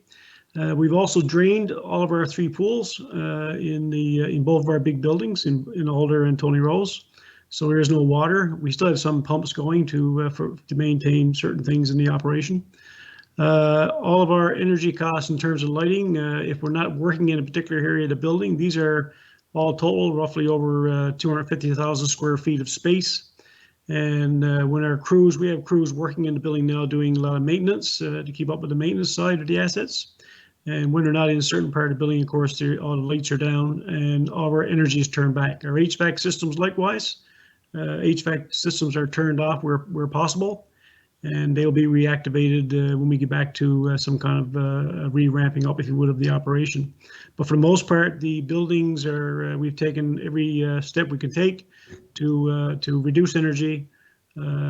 We drained the pool. Obviously, if you've got these large bodies of water that are not being heated up to 82 degrees, that's a huge savings in terms of energy. So where possible, we've done that. And as the treasurer's alluded to, with all of our programs, of course, disappearing and closed and canceled, our staff that are related to those programs are on layoff for the time being. Okay. And I'm just wondering, once we get the green light to reactivate these facilities, what's the kind of timeline to get things back in operation? Is it a week, a 2 week? What are you guesstimating at this point? Well, it'll take a bit longer than a week or 2 weeks, Your Worship, depending on the operation. There's a couple of different sides to it. Operationally, the buildings themselves, the dry floor footprints, if you would, as an example, if you were to take a lacrosse group and start tomorrow, well, you could do it rather quickly. However, with aquatics, it would take us a month or 2 to get back up to some kind of operational level. And of course, with that comes a lot of programming pieces that would take some time, given the current backdrop with physical distancing and so on. We see that as a spillover into our future, so we're going to look at how we're going to operate that way. So there'll be a ramping up in that regard. But the building itself, with the exception of aquatics, dry floors are quite easy to reactivate. However, when it comes to programming, user groups would have to ramp back up, registrations and so on and so forth. So you see probably a longer time frame to get things back up to some kind of normal. Any opportunities for accelerating any work on swimming pools now that water's out of them? We're currently doing work. We have work scheduled for the pools, so we're doing maintenance on the pools now, so they're ready to go. It's just be refilling the pools. Takes a couple of days to do that, and reheating the water back up to a temperature. So it'll take about a week or so to do that, and then reactivate programs following that process. So yeah, you would be probably 2 to 3 weeks in a rotation getting things up and running. Okay. All right. Any other questions, councillors, on this item?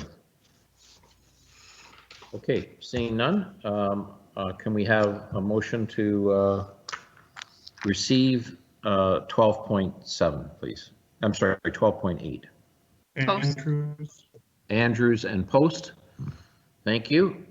Anybody in opposition? Hearing none, this motion has passed unanimously, 12.8. Moving on to 12.9, this is an item that was added to our agenda, and this is regarding an emergency measures bylaw.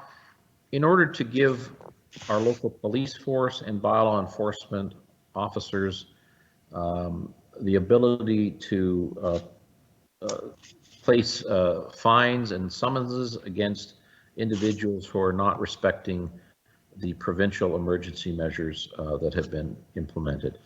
A number of other municipalities have already implemented these and passed bylaws, including the City of Toronto and the City of Brampton. So in consultation with our town clerk and CAO, this bylaw has been prepared very quickly, and I want to thank Madam Clerk Karen Landry for her hard work and due diligence in getting this together quickly. So any questions by councillors on 12.9 or 12.10.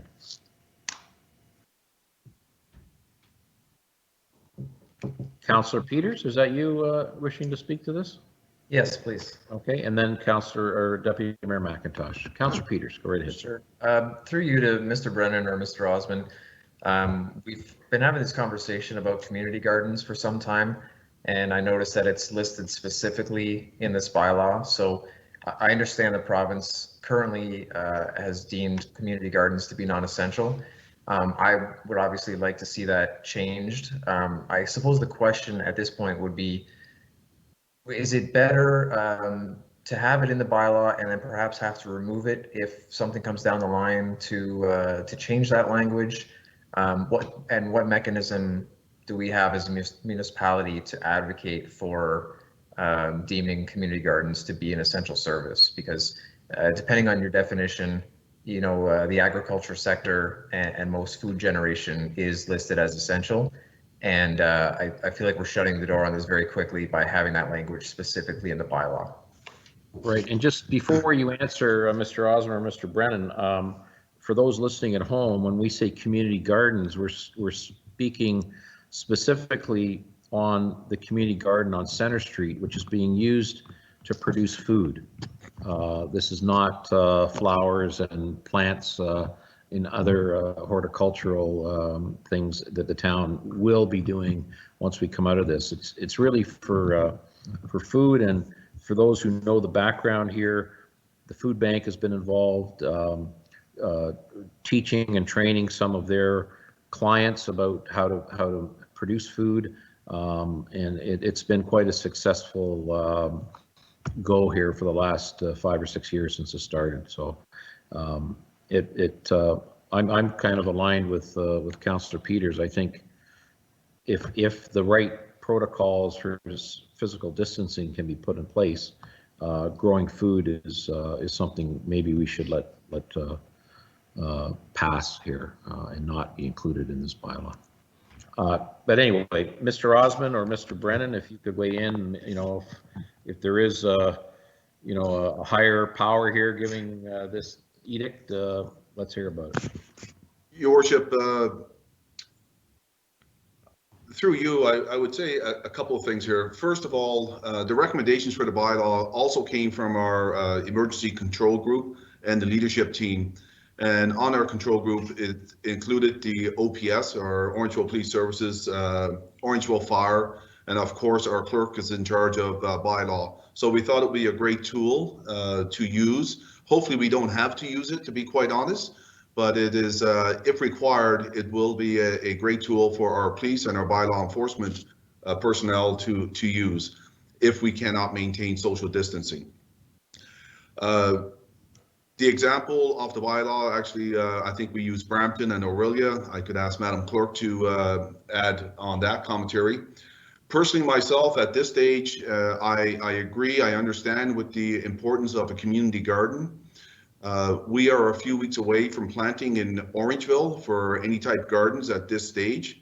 And I think with the good news out of public health and some of the talk in the ministry today or the province, maybe in 3 weeks, we're looking at something different. I would say leave it in the bylaw, and if it comes to the point where we do open the community garden with good social distancing policy in place, we just do not enforce that part of the bylaw. Okay.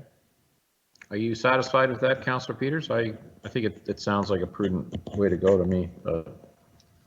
I understand the rationale. I think the case is still there, and maybe I'll make a motion under new business to contact the powers that be. But I understand the logic.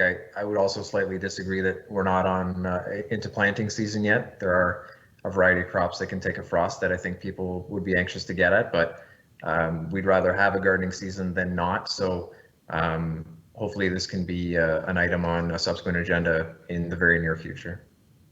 Okay, very good. Councillor Sherwood, and then Councillor Post. Yes, just to be clear, Your Worship, the bylaw is giving authorization for fines to be issued by bylaw officers And I assume they're trying to get the building inspectors also the same power as a bylaw enforcement officer. But this automatically gives our police that authority? Or are they following under the provincial regulations? Perhaps Mr. Brennan can answer that? Or Yes, Your Worship, through you, this will give the police the authority as well. Right now, the recommendations from the province in social distancing, there is no fines attached to it. So what you have seen throughout the province, a number of municipalities have brought in bylaws. So it's the tool of a municipality to bring in the bylaws that so that police and bylaw enforcement officers can impose fines. So that would extend to OPS and our bylaw enforcement personnel. so even though this bylaw doesn't specifically put our police officers in there, they just automatically have that power based on this bylaw being approved? That is correct. That's correct.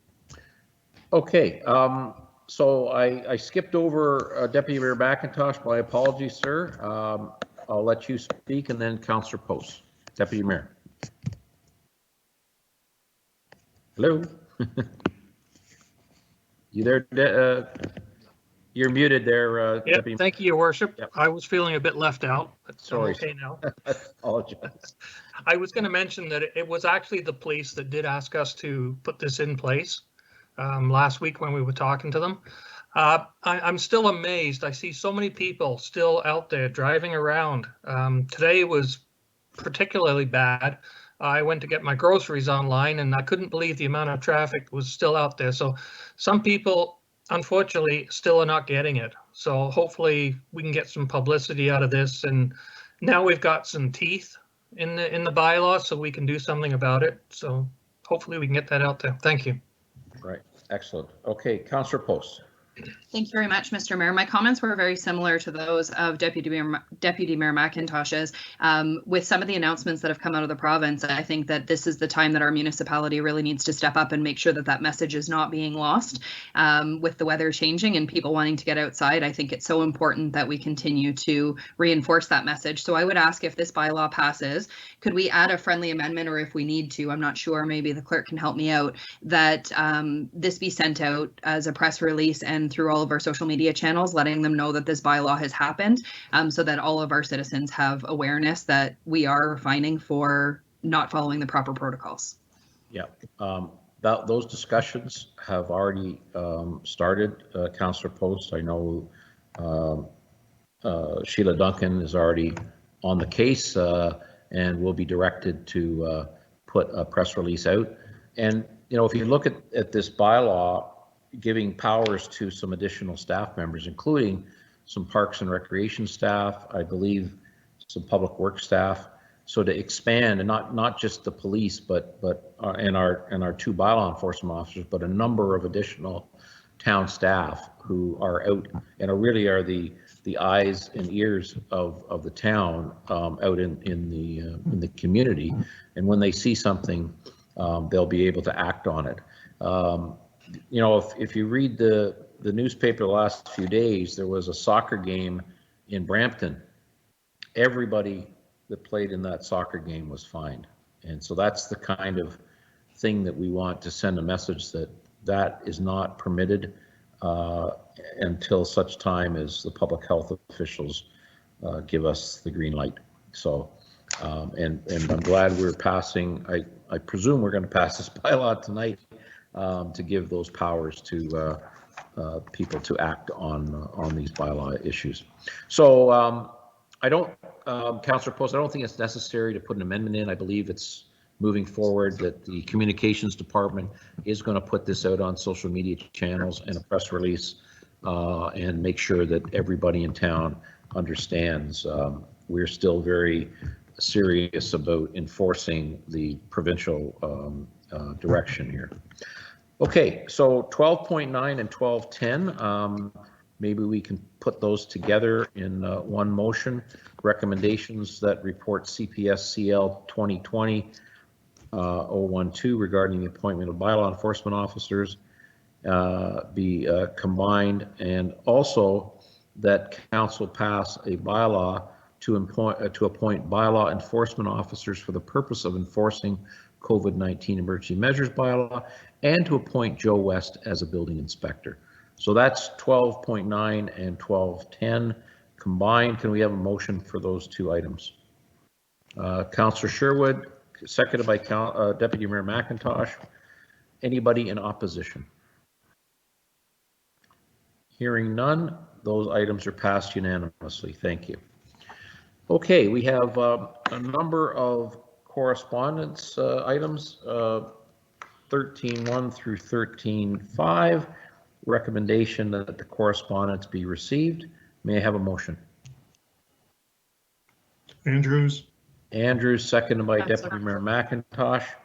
Would anybody like to speak to any of the items here, these correspondence? Yes, Councillor Sherwood. Yes, Your Worship. I've reviewed the 13.4, the correspondence about the tax arrear certificate from the Township of Amaranth. I respect their request to the province, but I personally wouldn't be supporting that, so I'm glad we're just receiving that. Right. The other item is 13.5, the Headwaters Food and Farming Alliance. My recommendation to them would be to put an application in through our community grant program, and that we would look favorably upon an application from them in the fall, part of our budget process. We did get the correspondence from the BIA about Transit Transfer Hub. And of course, Mr. Long was a member of the Transit Committee, and he expressed his support for the downtown transit terminal location. Okay, so Your Worship, one more question that I could ask the clerk. Councillor Sherwood. To the clerk, I believe we council received some correspondence late in the day today from a gentleman regarding tow trucks. Should that have been included here, or was that just received too late, or is that something that will be brought up later on? In response to you, Councillor Sherwood, it was received too late to make the addendum. However, certainly since it was sent to members of council, you can certainly raise it during the discussion with respect to the notice of motion regarding tow trucks. Right. I think we could probably leave that later on as we get on to that notice of motion then. Yes. Okay, and I didn't want to leave out Janice Peel, who sent something in on March 20th. Again, here we are, April 20th, and dealing with something about self-isolating 30 days ago. I think 30 days ago, everybody was still in flux on this, and a lot of the issues that the federal and provincial governments have identified have been put in place now. And so thank you, Ms. Peel, for sending in your letter. I believe much of what was contained in your letter has been acted upon. And again, tonight's passing of this bylaw to give our police force and our bylaw enforcement people power to find those who don't respect the physical distancing and unlawful gathering bylaw. That speaks to Ms. Peel's letter. Okay. So one more quick thing. Oh, here we go. Councillor Sherwood. We want to go back to 13.5, and you made mention about applying to the grants. Were we going to put a directive to staff to correspond that to them, or is that just something that we automatically will be doing? I don't know. Madam Clerk, would we, do you want us to put that on as a friendly amendment that we request staff send a letter to this organization asking them to put a formal application in to our community grants program? Mr. Mayor, we're happy to take that direction, and we will send something out to them. Okay, very good. Okay, so we've got this motion now made and seconded. I'll ask for a vote. Anybody in opposition to any of this? Hearing none, we have now voted to receive the correspondence contained in item 13. Item 14, we have no questions that came in under COVID-19 questions and answers. Moving on to 15, there's no committee and board minute meetings this council meeting. So we're now on to 16. This is a notice of motion prior to the meeting by Councillor Taylor regarding a towing bylaw. Whereas the town and the county of Dufferin do not have a bylaw to regulate and license tow trucks and tow truck drivers, and whereas Orangeville Police currently utilize the Orangeville Towing Association to determine which tow truck driver is awarded to a customer, and whereas using the rotational system has reduced the amount of accident chasing through the town, and whereas the Orangeville Towing Association currently sets the standards, rules, and behaviors of the towing company must achieve to be on its rotation list, and whereas the town and the police do not have input on the development, establishment, and approval of applicants to the Orangeville Towing Association rotational list, and whereas concerns have been expressed by the towing community regarding the application of the standards by the Orangeville Towing Association. Now therefore be it resolved that staff investigate the possibility of formalizing a town tow truck licensing bylaw that considers the safety of the citizens to reduce chasing, licensing and enforcement requirement, and driver qualifications. Okay, Councillor Post wishes to speak to this. Yes, please. Thank you very much, Mr. Mayor. Both myself and Deputy Mayor McIntosh happen to sit on a board of community safety partners. After our last meeting, when we started speaking with the tow truck about the tow truck bylaw, I reached out to Sue Snyder, who's the executive director of community safety partners, and one of the items that they deal with through that organization is road safety. In speaking with Ms. Snyder, what I've learned is that in the last 4 or 5 years, that organization specifically was already working towards this process. She has some documented information about that. I would be happy to second Councillor Taylor's motion on this. I think that this is an absolutely crucial bylaw that we move forward ahead of the OPP taking over. When I spoke to Ms. Snyder, she echoed those concerns as well. Having this bylaw in place is absolutely crucial to the safety of our community. So I'd be happy to second that. My one question perhaps for the clerk would be, she already has a lot of the work done and part of the bylaw already written for that implementation happening. So perhaps we could add it as a friendly amendment to the motion that town staff work in partnership with Sue Snyder of Community Safety Partners to move this forward. It would reduce a lot of the workload for the staff of the town and show some of the documented research that's already been done on this. And when she did this, she was working in collaboration with the OPP and some other organizations. Sorry, you're saying who's got the bylaw written already? Sue Snyder from Community Safety Partners. Okay. They've already done a lot of the legwork of this just a few years ago. So it would be something that would be fairly easy to move forward with collaboration with town staff, and she's happy to submit to our clerk everything that she already has and work in partnership with town staff on this initiative. Okay, well, I think, you know, I don't want to speak for town staff, but I think they are the ones that look after our bylaws, and I don't think that bringing in a third party is what we are looking to do at this time, but perhaps Ms. Snyder can send in what she's got, and you know, Madam Clerk can make that determination, I guess, whether she wants to reach out to Ms. Snyder. Madam Clerk, have you done any work on this tow truck issue at all? There has not been any work done on the tow truck issue for Orangeville at this point in time, because currently it's included in the review according to the work plan in 2025. I'll just mention that I understand that there is being a need expressed with respect to bringing the bylaw forward. So council may wish to consider that as we transition to the OPP, that we consider moving this bylaw up for consideration perhaps during 2021, and what we can do is staff in the meantime can prepare the necessary information to be considered as in terms of are there additional resources required in order to move that bylaw up for review in 2021. And certainly we could take into consideration the contact of Sue Snyder that Councillor Post has raised just right now, and work towards having something that would be presented to council in 2021. Because at that time, we will both be able to include any comments that may come forward through the OPP, and also, as Councillor Post has indicated, Sue Snyder, and we can look at what resources may be required in order to do that review in 2021 rather than in 2025. Right. Okay, Councillor McIntosh and then Councillor Taylor. Go ahead, sir.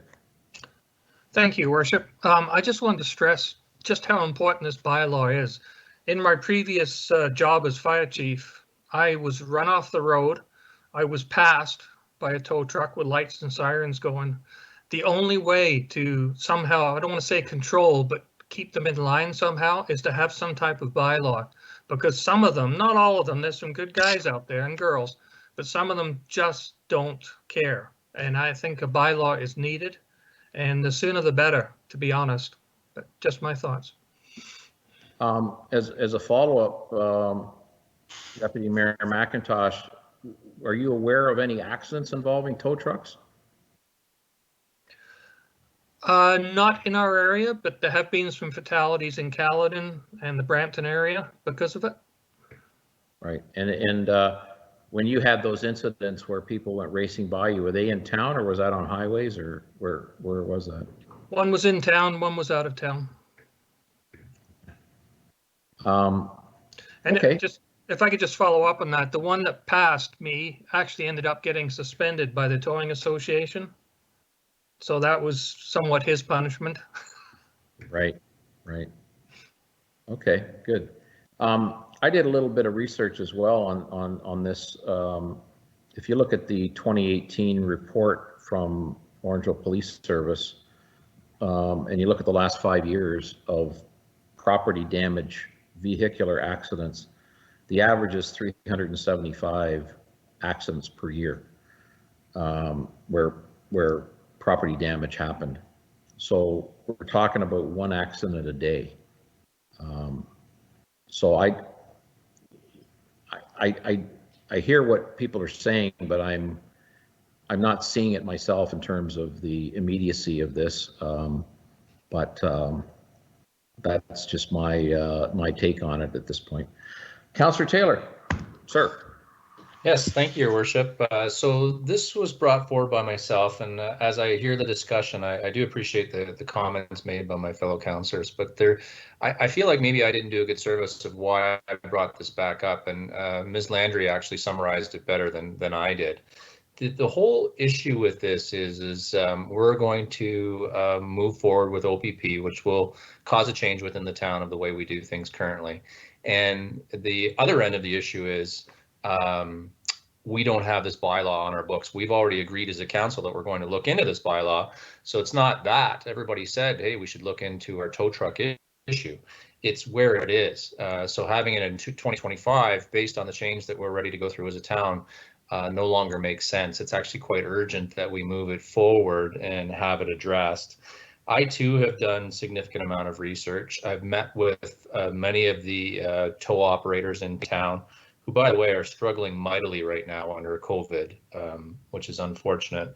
But the big things that I got out of them is that to Deputy Mayor's point, it causes a race to the scene. They're avoiding set speed limits. They're speeding through residential streets and school zones. The tow and storage fees, they're not regulated, so we would want to make sure that we do that. And then there's this issue with out-of-town tow trucks coming into our area. And really, we want Orangeville tow trucks and Orangeville businesses benefiting from Orangeville. And the other piece that's important to that is when we have an issue, and I can tell you that we have issues with fees and whatnot that's being charged, we know exactly where to go. As a matter of fact, we probably have their phone numbers or personal emails and be able to summarize what happened and why. Whereas if it's an outside agency, we can't get to that. There is issues with the towing association. I think each of them would admit to that. But I think the towing association and the independent contractors who aren't in that towing association would certainly input with the clerk and their department in terms of how we need to go. And the last point I wanted to make was when I brought this up last week, there was comments about, hey, maybe the Police Services Board should write this bylaw and get back. And I did talk to the deputy chief about this, and it's really not a police issue. It needs to be written by the town. The town doesn't write, or sorry, the police don't write bylaws.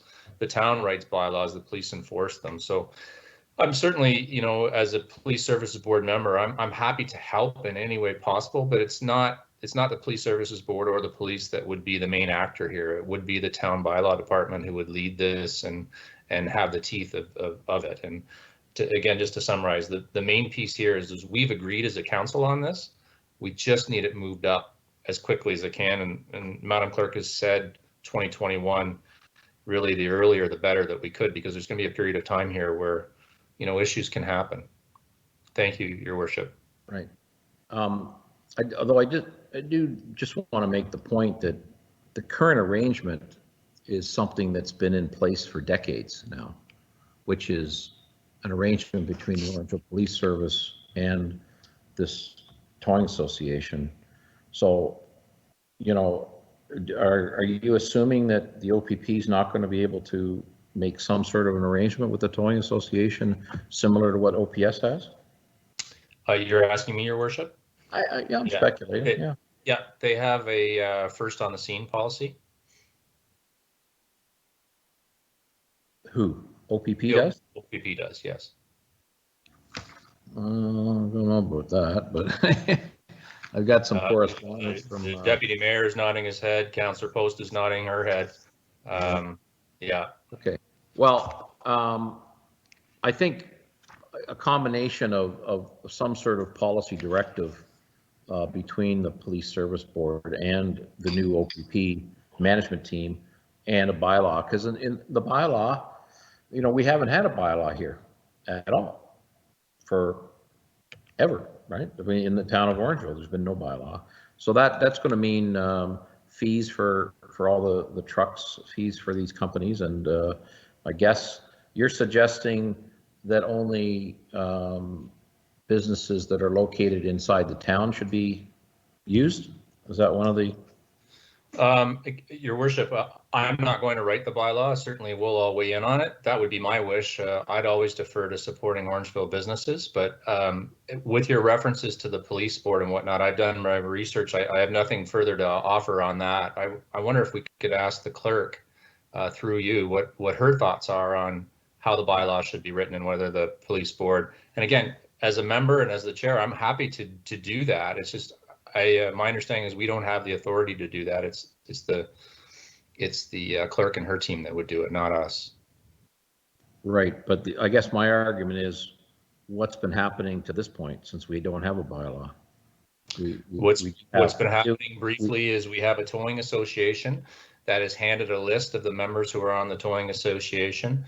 The OPS has that list. They go through the list and it's Bob's turn. Okay, Bob, it's your tow. Okay, next up, it's Dave's turn.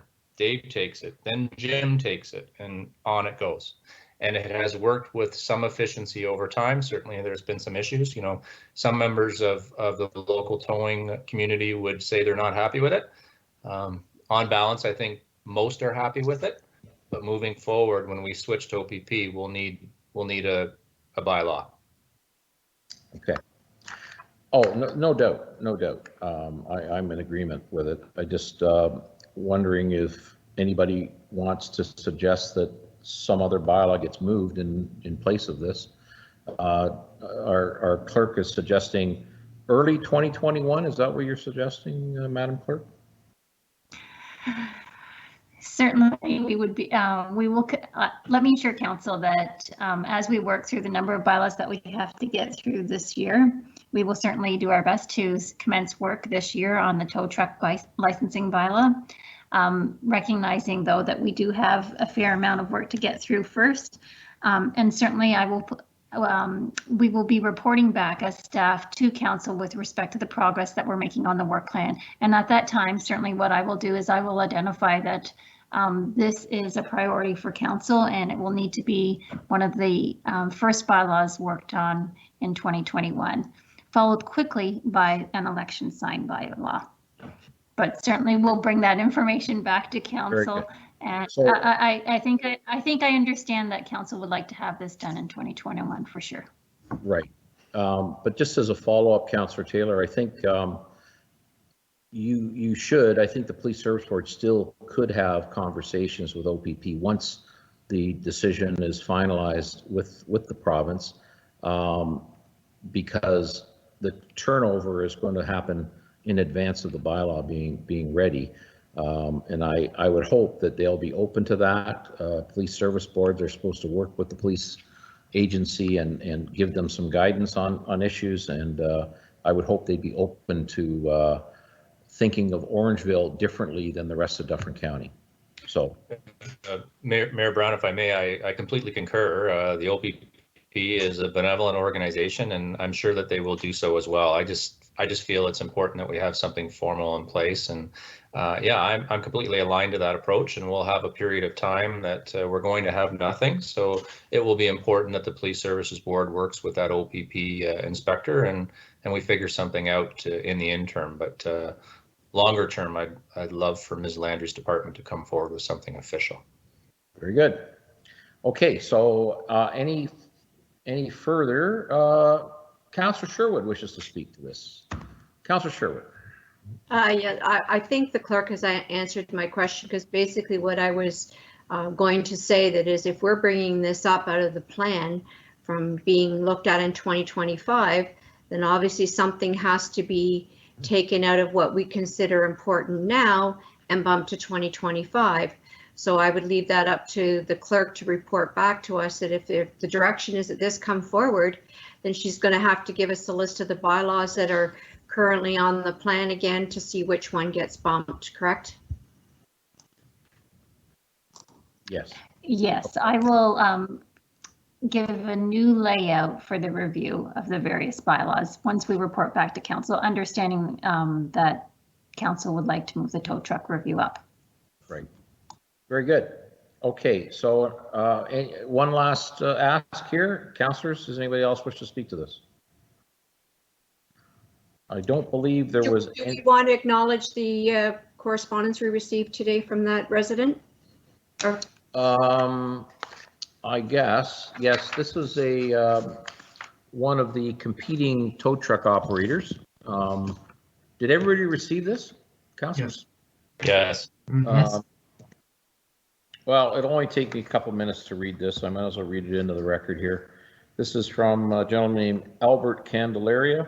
He's the manager and CEO of ProStar Towing and TS Towing North. To whom it may concern, my name is Albert Candelaria, manager and CEO of ProStar and TS Towing North Division. I have been attempting to join the Towing Association for the past 4 years with no results.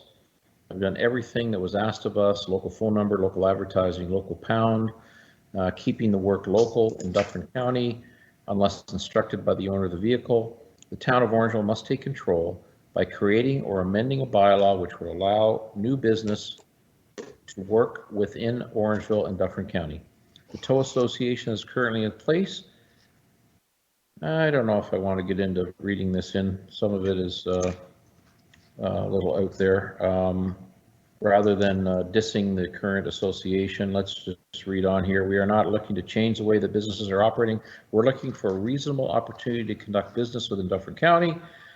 So there have been rumors within the towing association that newcomers have been inflating towing rates, and he claims that is simply not true.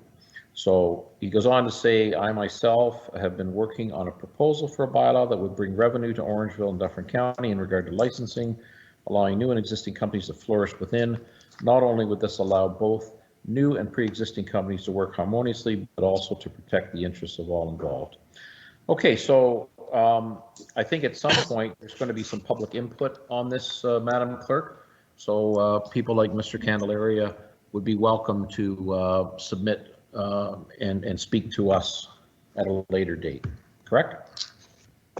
That is correct. And if I may, Mr. Mayor, just with respect to the motion that's on the floor, it would be appropriate to indicate that council is desiring that this amendment, or not amendment, this new bylaw be presented to council in 2021. Okay. Okay. Councillor Taylor, can we add that on there? Yes, thank you. Okay, very good. So we're going to move it up to 2021 or sooner, Madam Clerk. Thank you, Your Worship. Okay, I think we've exhausted that discussion. So as it is stated here in our agenda, with the direction to the Clerk's Department to have this bylaw ready in 2021. May I have, was there already a motion passed here? We've been talking about this for a while. I'm sorry. Yes, you have Councillor Taylor and Councillor Post, Mr. Mayor. Very good. Okay. So let's just, I'll just ask, is anybody in opposition to this motion? Hearing none, that means this motion has been passed unanimously. Thank you, everyone. Moving on to 16.2, again, Councillor Taylor, Hills of Headwater Collaborative Ontario Health Team. Would you like to speak to this, Mr. Taylor? Yes, I would. Thank you, Your Worship. So we've received a letter from the President and CEO of Headwaters Health Facility, Kim Delahunt, and to me, at this point in our lives and what's going on, if they are going to ask of something of us, I would like to do so. We have our special fund that we've set aside, and what they're asking for is essentially rent covered for town rooms so they can have meetings, because they don't currently have a budget. A little bit of background for everyone on council and who may be watching. So they're a group that partners with patients, families, caregivers, physicians, and providers and their general community on shared priorities to unify and improve the health and social care in the region of Dufferin. So some of the things they do: mental health and addiction service, a palliative care team, neighborhood home care team supporting the community needs, the health equity gap, trying to decrease that in some communities, ensuring that everyone in the community has access to healthcare when they need it, and connecting family doctors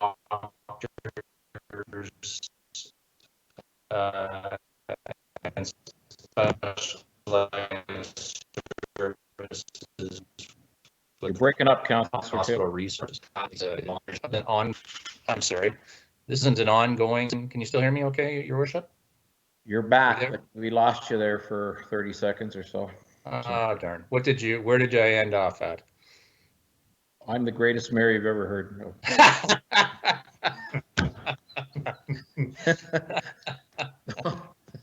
Sorry. No, that's actually not that funny. I shouldn't laugh at that. That seems Okay. very serious. Yeah. No. Sorry, where did you were describing what their needs are, what the organization does, I believe. Okay, so the palliative care piece, did you get that? Yes. Okay. Yeah. Neighborhood home care teams, the health equity gap across communities, ensuring everyone in the community can access the care they need, and connecting family doctors with specialized services. And the last piece was care for our most vulnerable, which is seniors and children.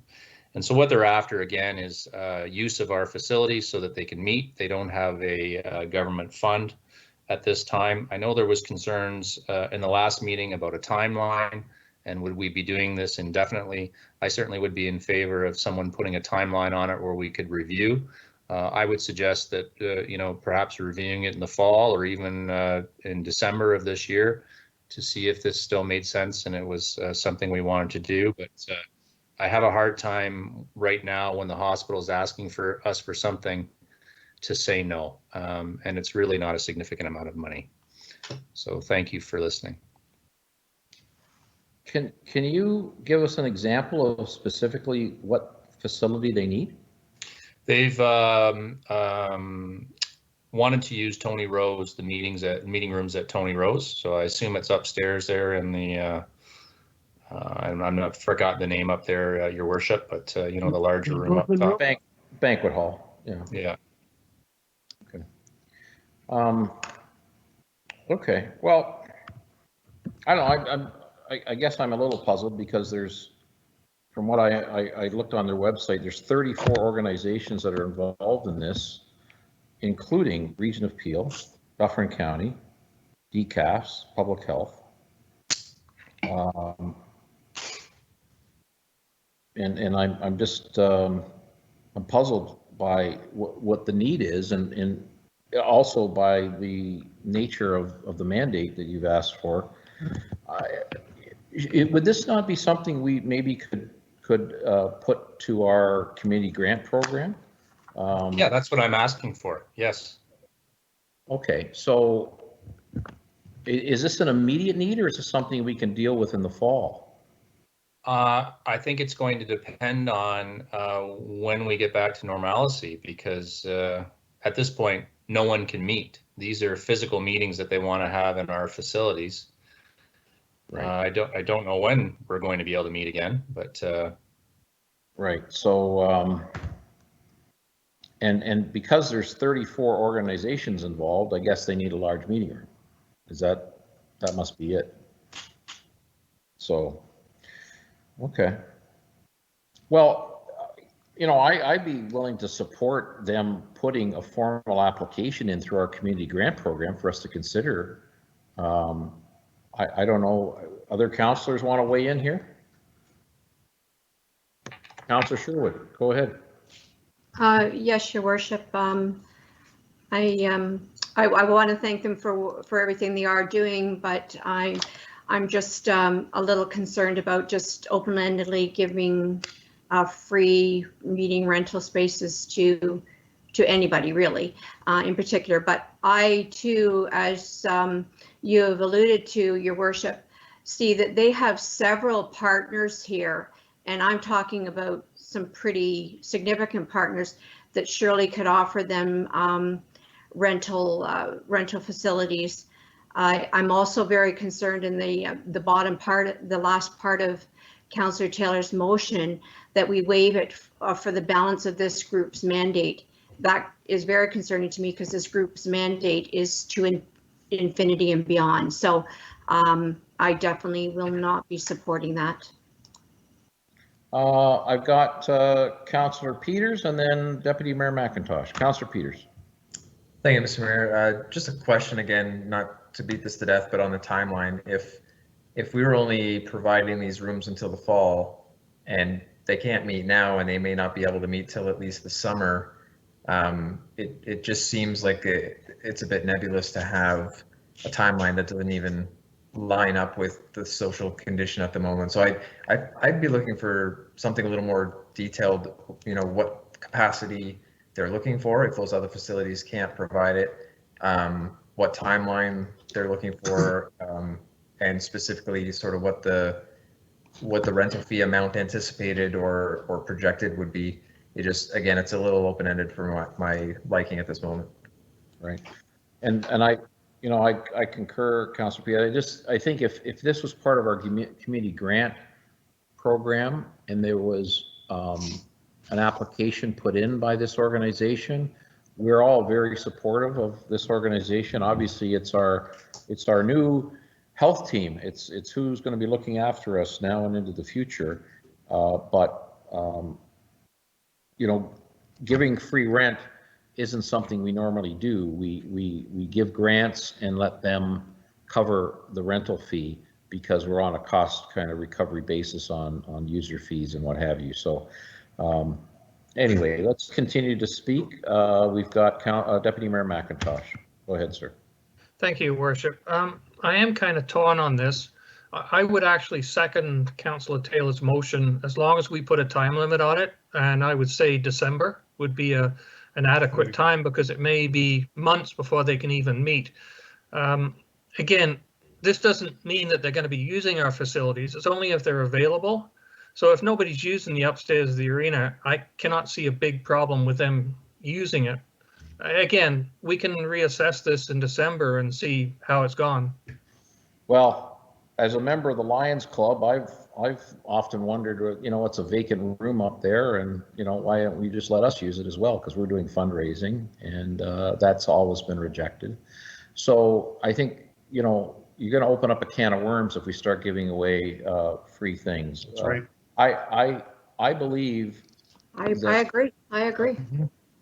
I believe that we should be putting this back, Mr. Taylor, back to the organization for them to put a formal proposal into us for us to consider it in our budget deliberation.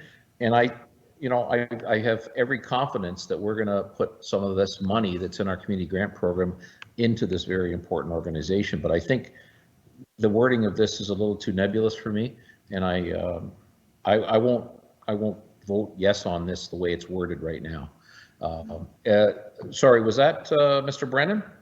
Yes, Your Worship. Yes, sir. Weigh in on this, please. If it pleases council, I too do not agree with giving free space because we do work on rentals, and once we start going down, it's a slippery slope. So I prefer the grant option. However, if it pleases council, we could reach out to the organization and ask them what do they normally meet, how often do they normally meet, what size of room. From there, we can work out a fee or a cost, and maybe work with the organization to put in the grant application going forward, so the council has a better understanding what it could cost each year, and the town staff would know what was required in the form of staff to support those gatherings in setting up, cleaning, and things of that nature. So if council, if it's okay with council, we could reach out to the organization and get more details and come back to council. Right. Okay, Councillor Taylor, what are your thoughts about that, sir? I'll take the lifeline that Mr. Brennan is giving to keep this project alive. Oh, I think it's very much alive. It's just, I think it needs to have just a little bit more meat for us to buy into it, Councillor Taylor, and I appreciate you bringing it forward, and I have full confidence in council is going to be supporting this. It's just, I'd like the organization to come to us with exactly what their needs are, have town staff determine those costs, and then let's move forward with it.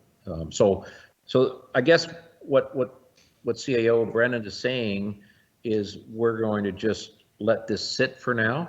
We won't vote on this.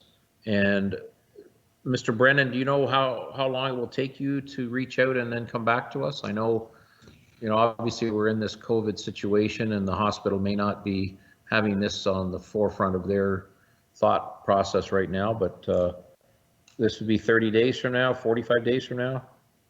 Your Worship, within the next couple of weeks, we'll try to reach out to the chair or the co-chair and come back as soon as possible with some answers. I think the reality is we're facing a number of weeks yet before we're going to have the social distancing eliminated, weeks or months, but we'll get it back to council as soon as we can. Okay, Councillor Taylor, you good with that? Yes, thank you, Mr. Brennan. All right, excellent, thank you. Okay, moving along, 17, notices of motion at meeting. Councillors, Mr. Peters, go right ahead, sir. Thank you, Mr. Mayor. Just to build on the conversation we had earlier, I wonder if I might have the support of council to write a letter to our MPP and MP regarding community gardens as an essential service, something very brief, and hoping perhaps we could even waive notice to have that done in the near term as these decisions are happening, on a daily basis. Again, for the arguments that we made prior in terms of agriculture and food production and food security, the people that use those gardens with the right protocols in place, will have less interaction with the public, stronger and healthier food supply, that sort of thing. So I don't have the language proposed. I would hope that perhaps the clerk could help draft that letter, but something very brief in support of community gardens as an essential service in the province of Ontario. I would support that, and I would suggest maybe the letter be copied or sent maybe directly to the Minister of Agriculture. Maybe somebody like that would have a little more sway on releasing food production community gardens from any lockdown that they may currently be under. Certainly anyone that they think might benefit from that correspondence, I would support. Okay. Councillors, can we weigh in there? Anybody else want to talk about this particular item, Councillor Peters? Mr. Mayor, can I speak? Yes, Councillor Post. I would happily support Councillor Peters' motion. I think that's fantastic. And to the clerk, do we need a motion to waive notice? Because I would happily move forward that motion as well. Madam Clerk. It would be appropriate to do so considering there wasn't notice on the agenda. Okay. So I would move that.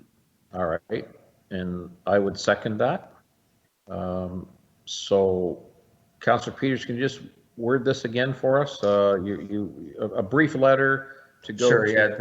The motion would be to the effect that council prepare and distribute a letter to relevant parties regarding deeming of community gardens as an essential service for enhanced food production and food security. Okay. Very good. Madam Clerk, is that good? We're okay with that? I'm good with that. Thank you. Okay. And we're under Councillor Post's motion. We're waiving, and I have seconded that so we can move to vote on this today. That being said, is anybody wish to weigh in further on this, or are we good? Okay. I applaud the motion, Your Worship. Very good. So anybody in opposition of Councillor Peters and Councillor Post's motions? Hearing none, we have passed this and we're directing the clerk to move ahead with an expedited letter out to the relevant parties, including the Provincial Minister of Agriculture, our local MPP and perhaps Premier Ford as well. Thank you, everyone. Yeah, that's great. Mr. Andrews, Councillor Andrews, before we move on from 17, any other notices of motion at the meeting? Hearing nothing, moving on to 18, Councillor Andrews would like to speak to new business. Sir. Great, thank you very much, Your Worship. And just a couple of points, one of which is the Spirit of Dufferin Awards were held this past Friday, April 17th. Would like to congratulate the number of nominees, which also included some members of council. So congratulations on their nominations, but MyFM was exemplary in the event, which was done and held virtually. And I know a number of members of council will also end up attesting to that particular event as it being done a little differently, but I think it was done with the conditions we're dealing with right now, and it was done very well. The other piece is, as the mayor has kindly hosted a variety of coffee chats, and many of us on the council have participated.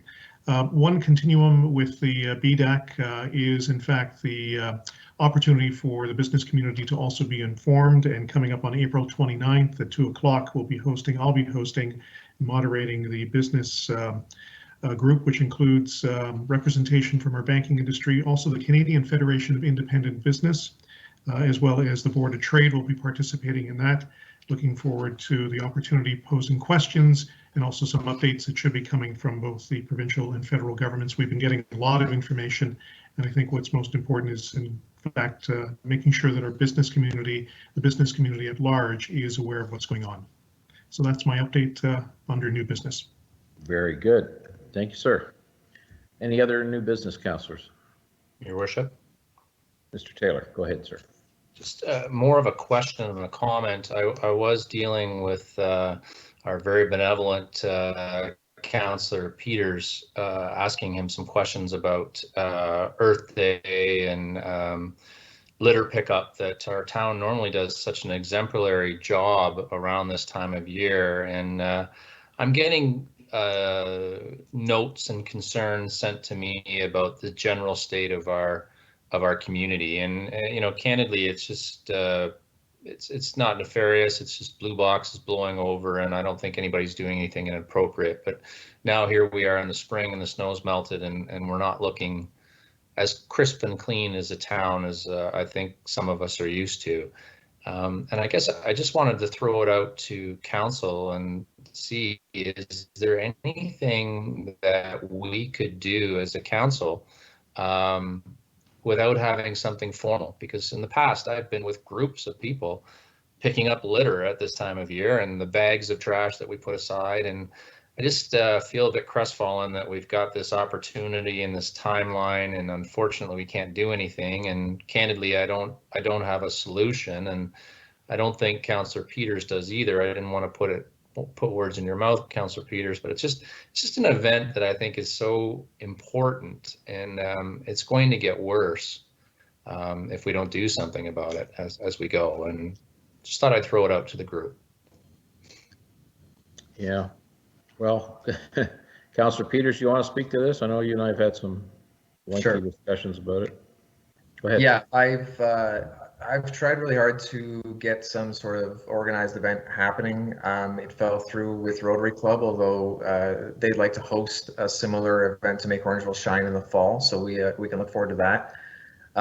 It was also sort of the opinion of staff, and I tend to agree that any sort of organized event like this would come across as counter to the messaging that's been sent out so far in terms of social distancing and staying at home, that sort of thing. So, you know, we had some grand plans about delivering maps and supplies and getting the county involved in that sort of thing, but it would, I understand, send the wrong message. On one hand, to tell people to stay at home, and then the other, encourage people to be participating in an event, even if not physically adjacent to one another. But we do see a lot of people out for walks, and I would encourage people to certainly take care of their own properties to the best of their abilities. And there have been some very active citizens doing some garbage cleanup.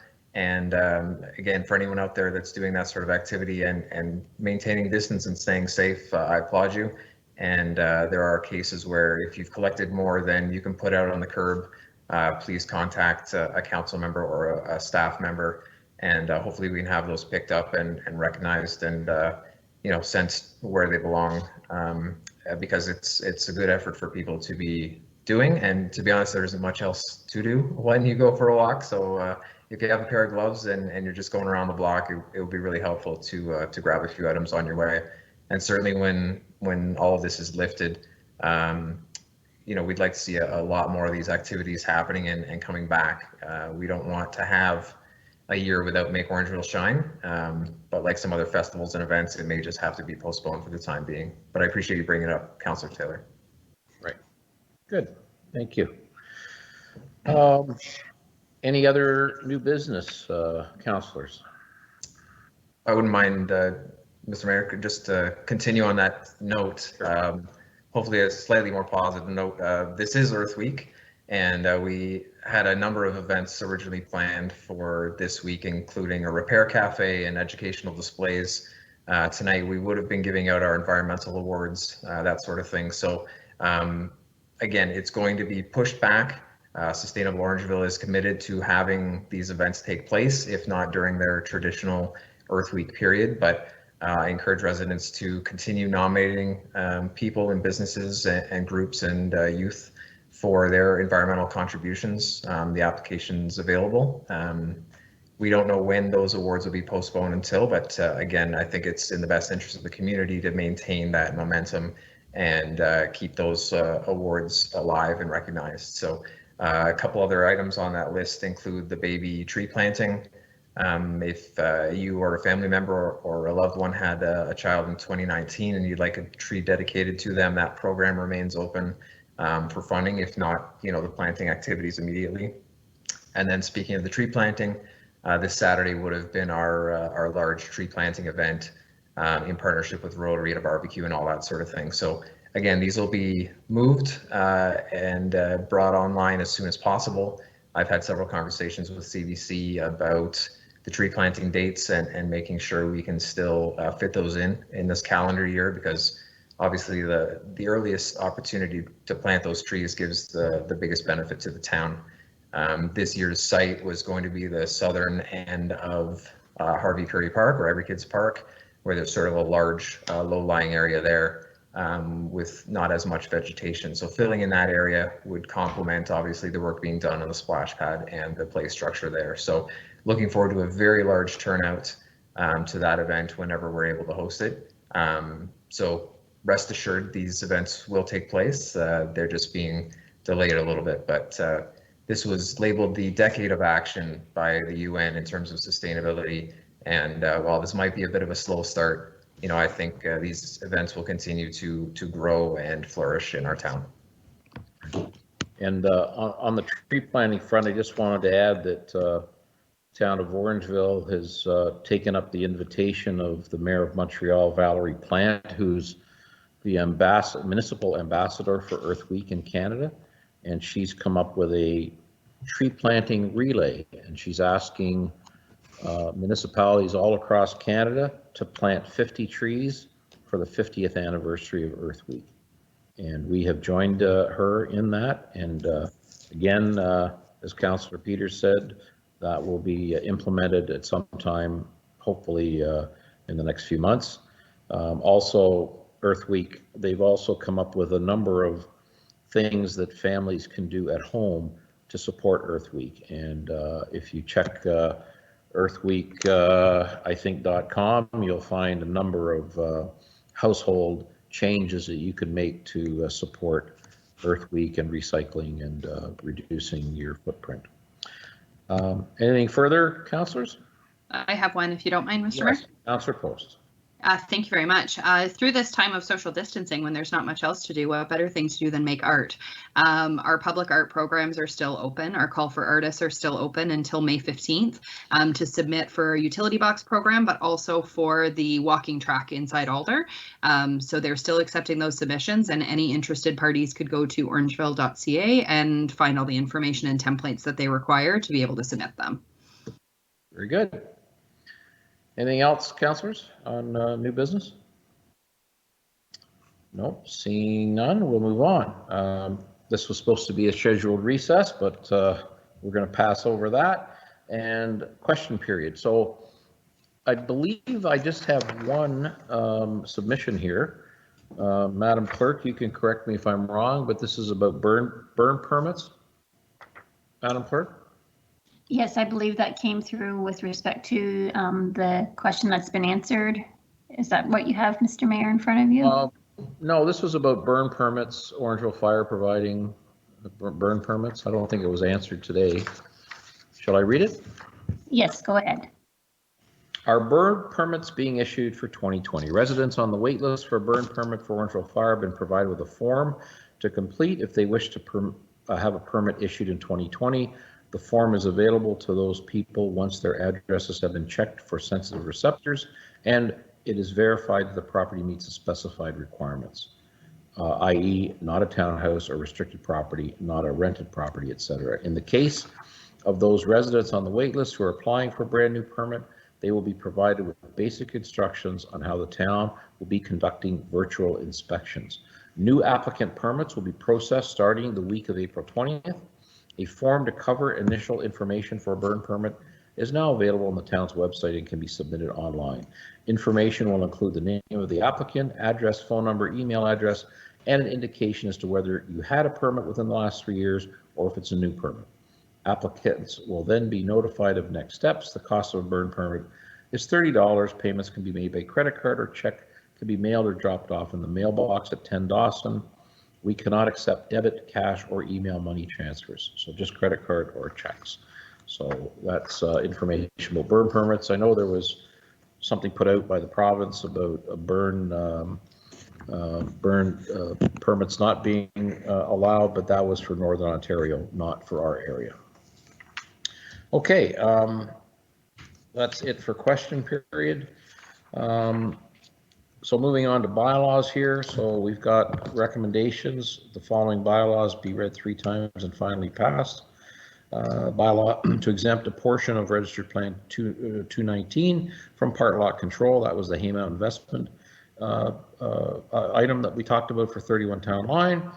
And that a bylaw to amend bylaw 119-2003, being a bylaw to license, regulate, and govern taxi cabs and taxi cab owners, brokers, limousine owners, and limousine drivers, and for limiting the number of taxi cab owner licenses.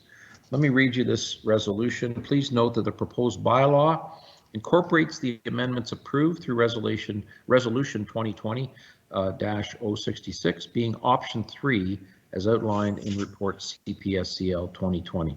The proposed bylaw also eliminates the requirement for a taxi cab brokerage office to be located in Orangeville. This was identified in the report as part of option 3, but was inadvertently missed when carried forward to the recommendation section of the report. So this is a correction that the clerk's office is making to that resolution. Also, to be read 3 times and finally passed, a bylaw to establish emergency measures during COVID-19, a bylaw to provide for the appointment of bylaw enforcement officers for the purpose of enforcing the COVID-19 emergency measures bylaw. Also, a bylaw to provide for the appointment of Building Inspector Joe West for the town of Orangeville, and a bylaw to confirm the proceedings of the Council of the Corporation of Town of Orangeville at its regular council meeting held April 20th, 2020. May I have a motion to approve those bylaws? Councillor Post, seconded by Councillor Andrews. Anybody in opposition? Hearing none, those recommendations and bylaws are passed. May I have a motion to adjourn? Peters. Peters, seconded by Taylor. You guys all want to stay? That Taylor, all right, there we go. Okay, anybody in opposition? Hearing none, that was passed unanimously. We are now adjourned. Thank you very much, ladies and gentlemen. Yeah,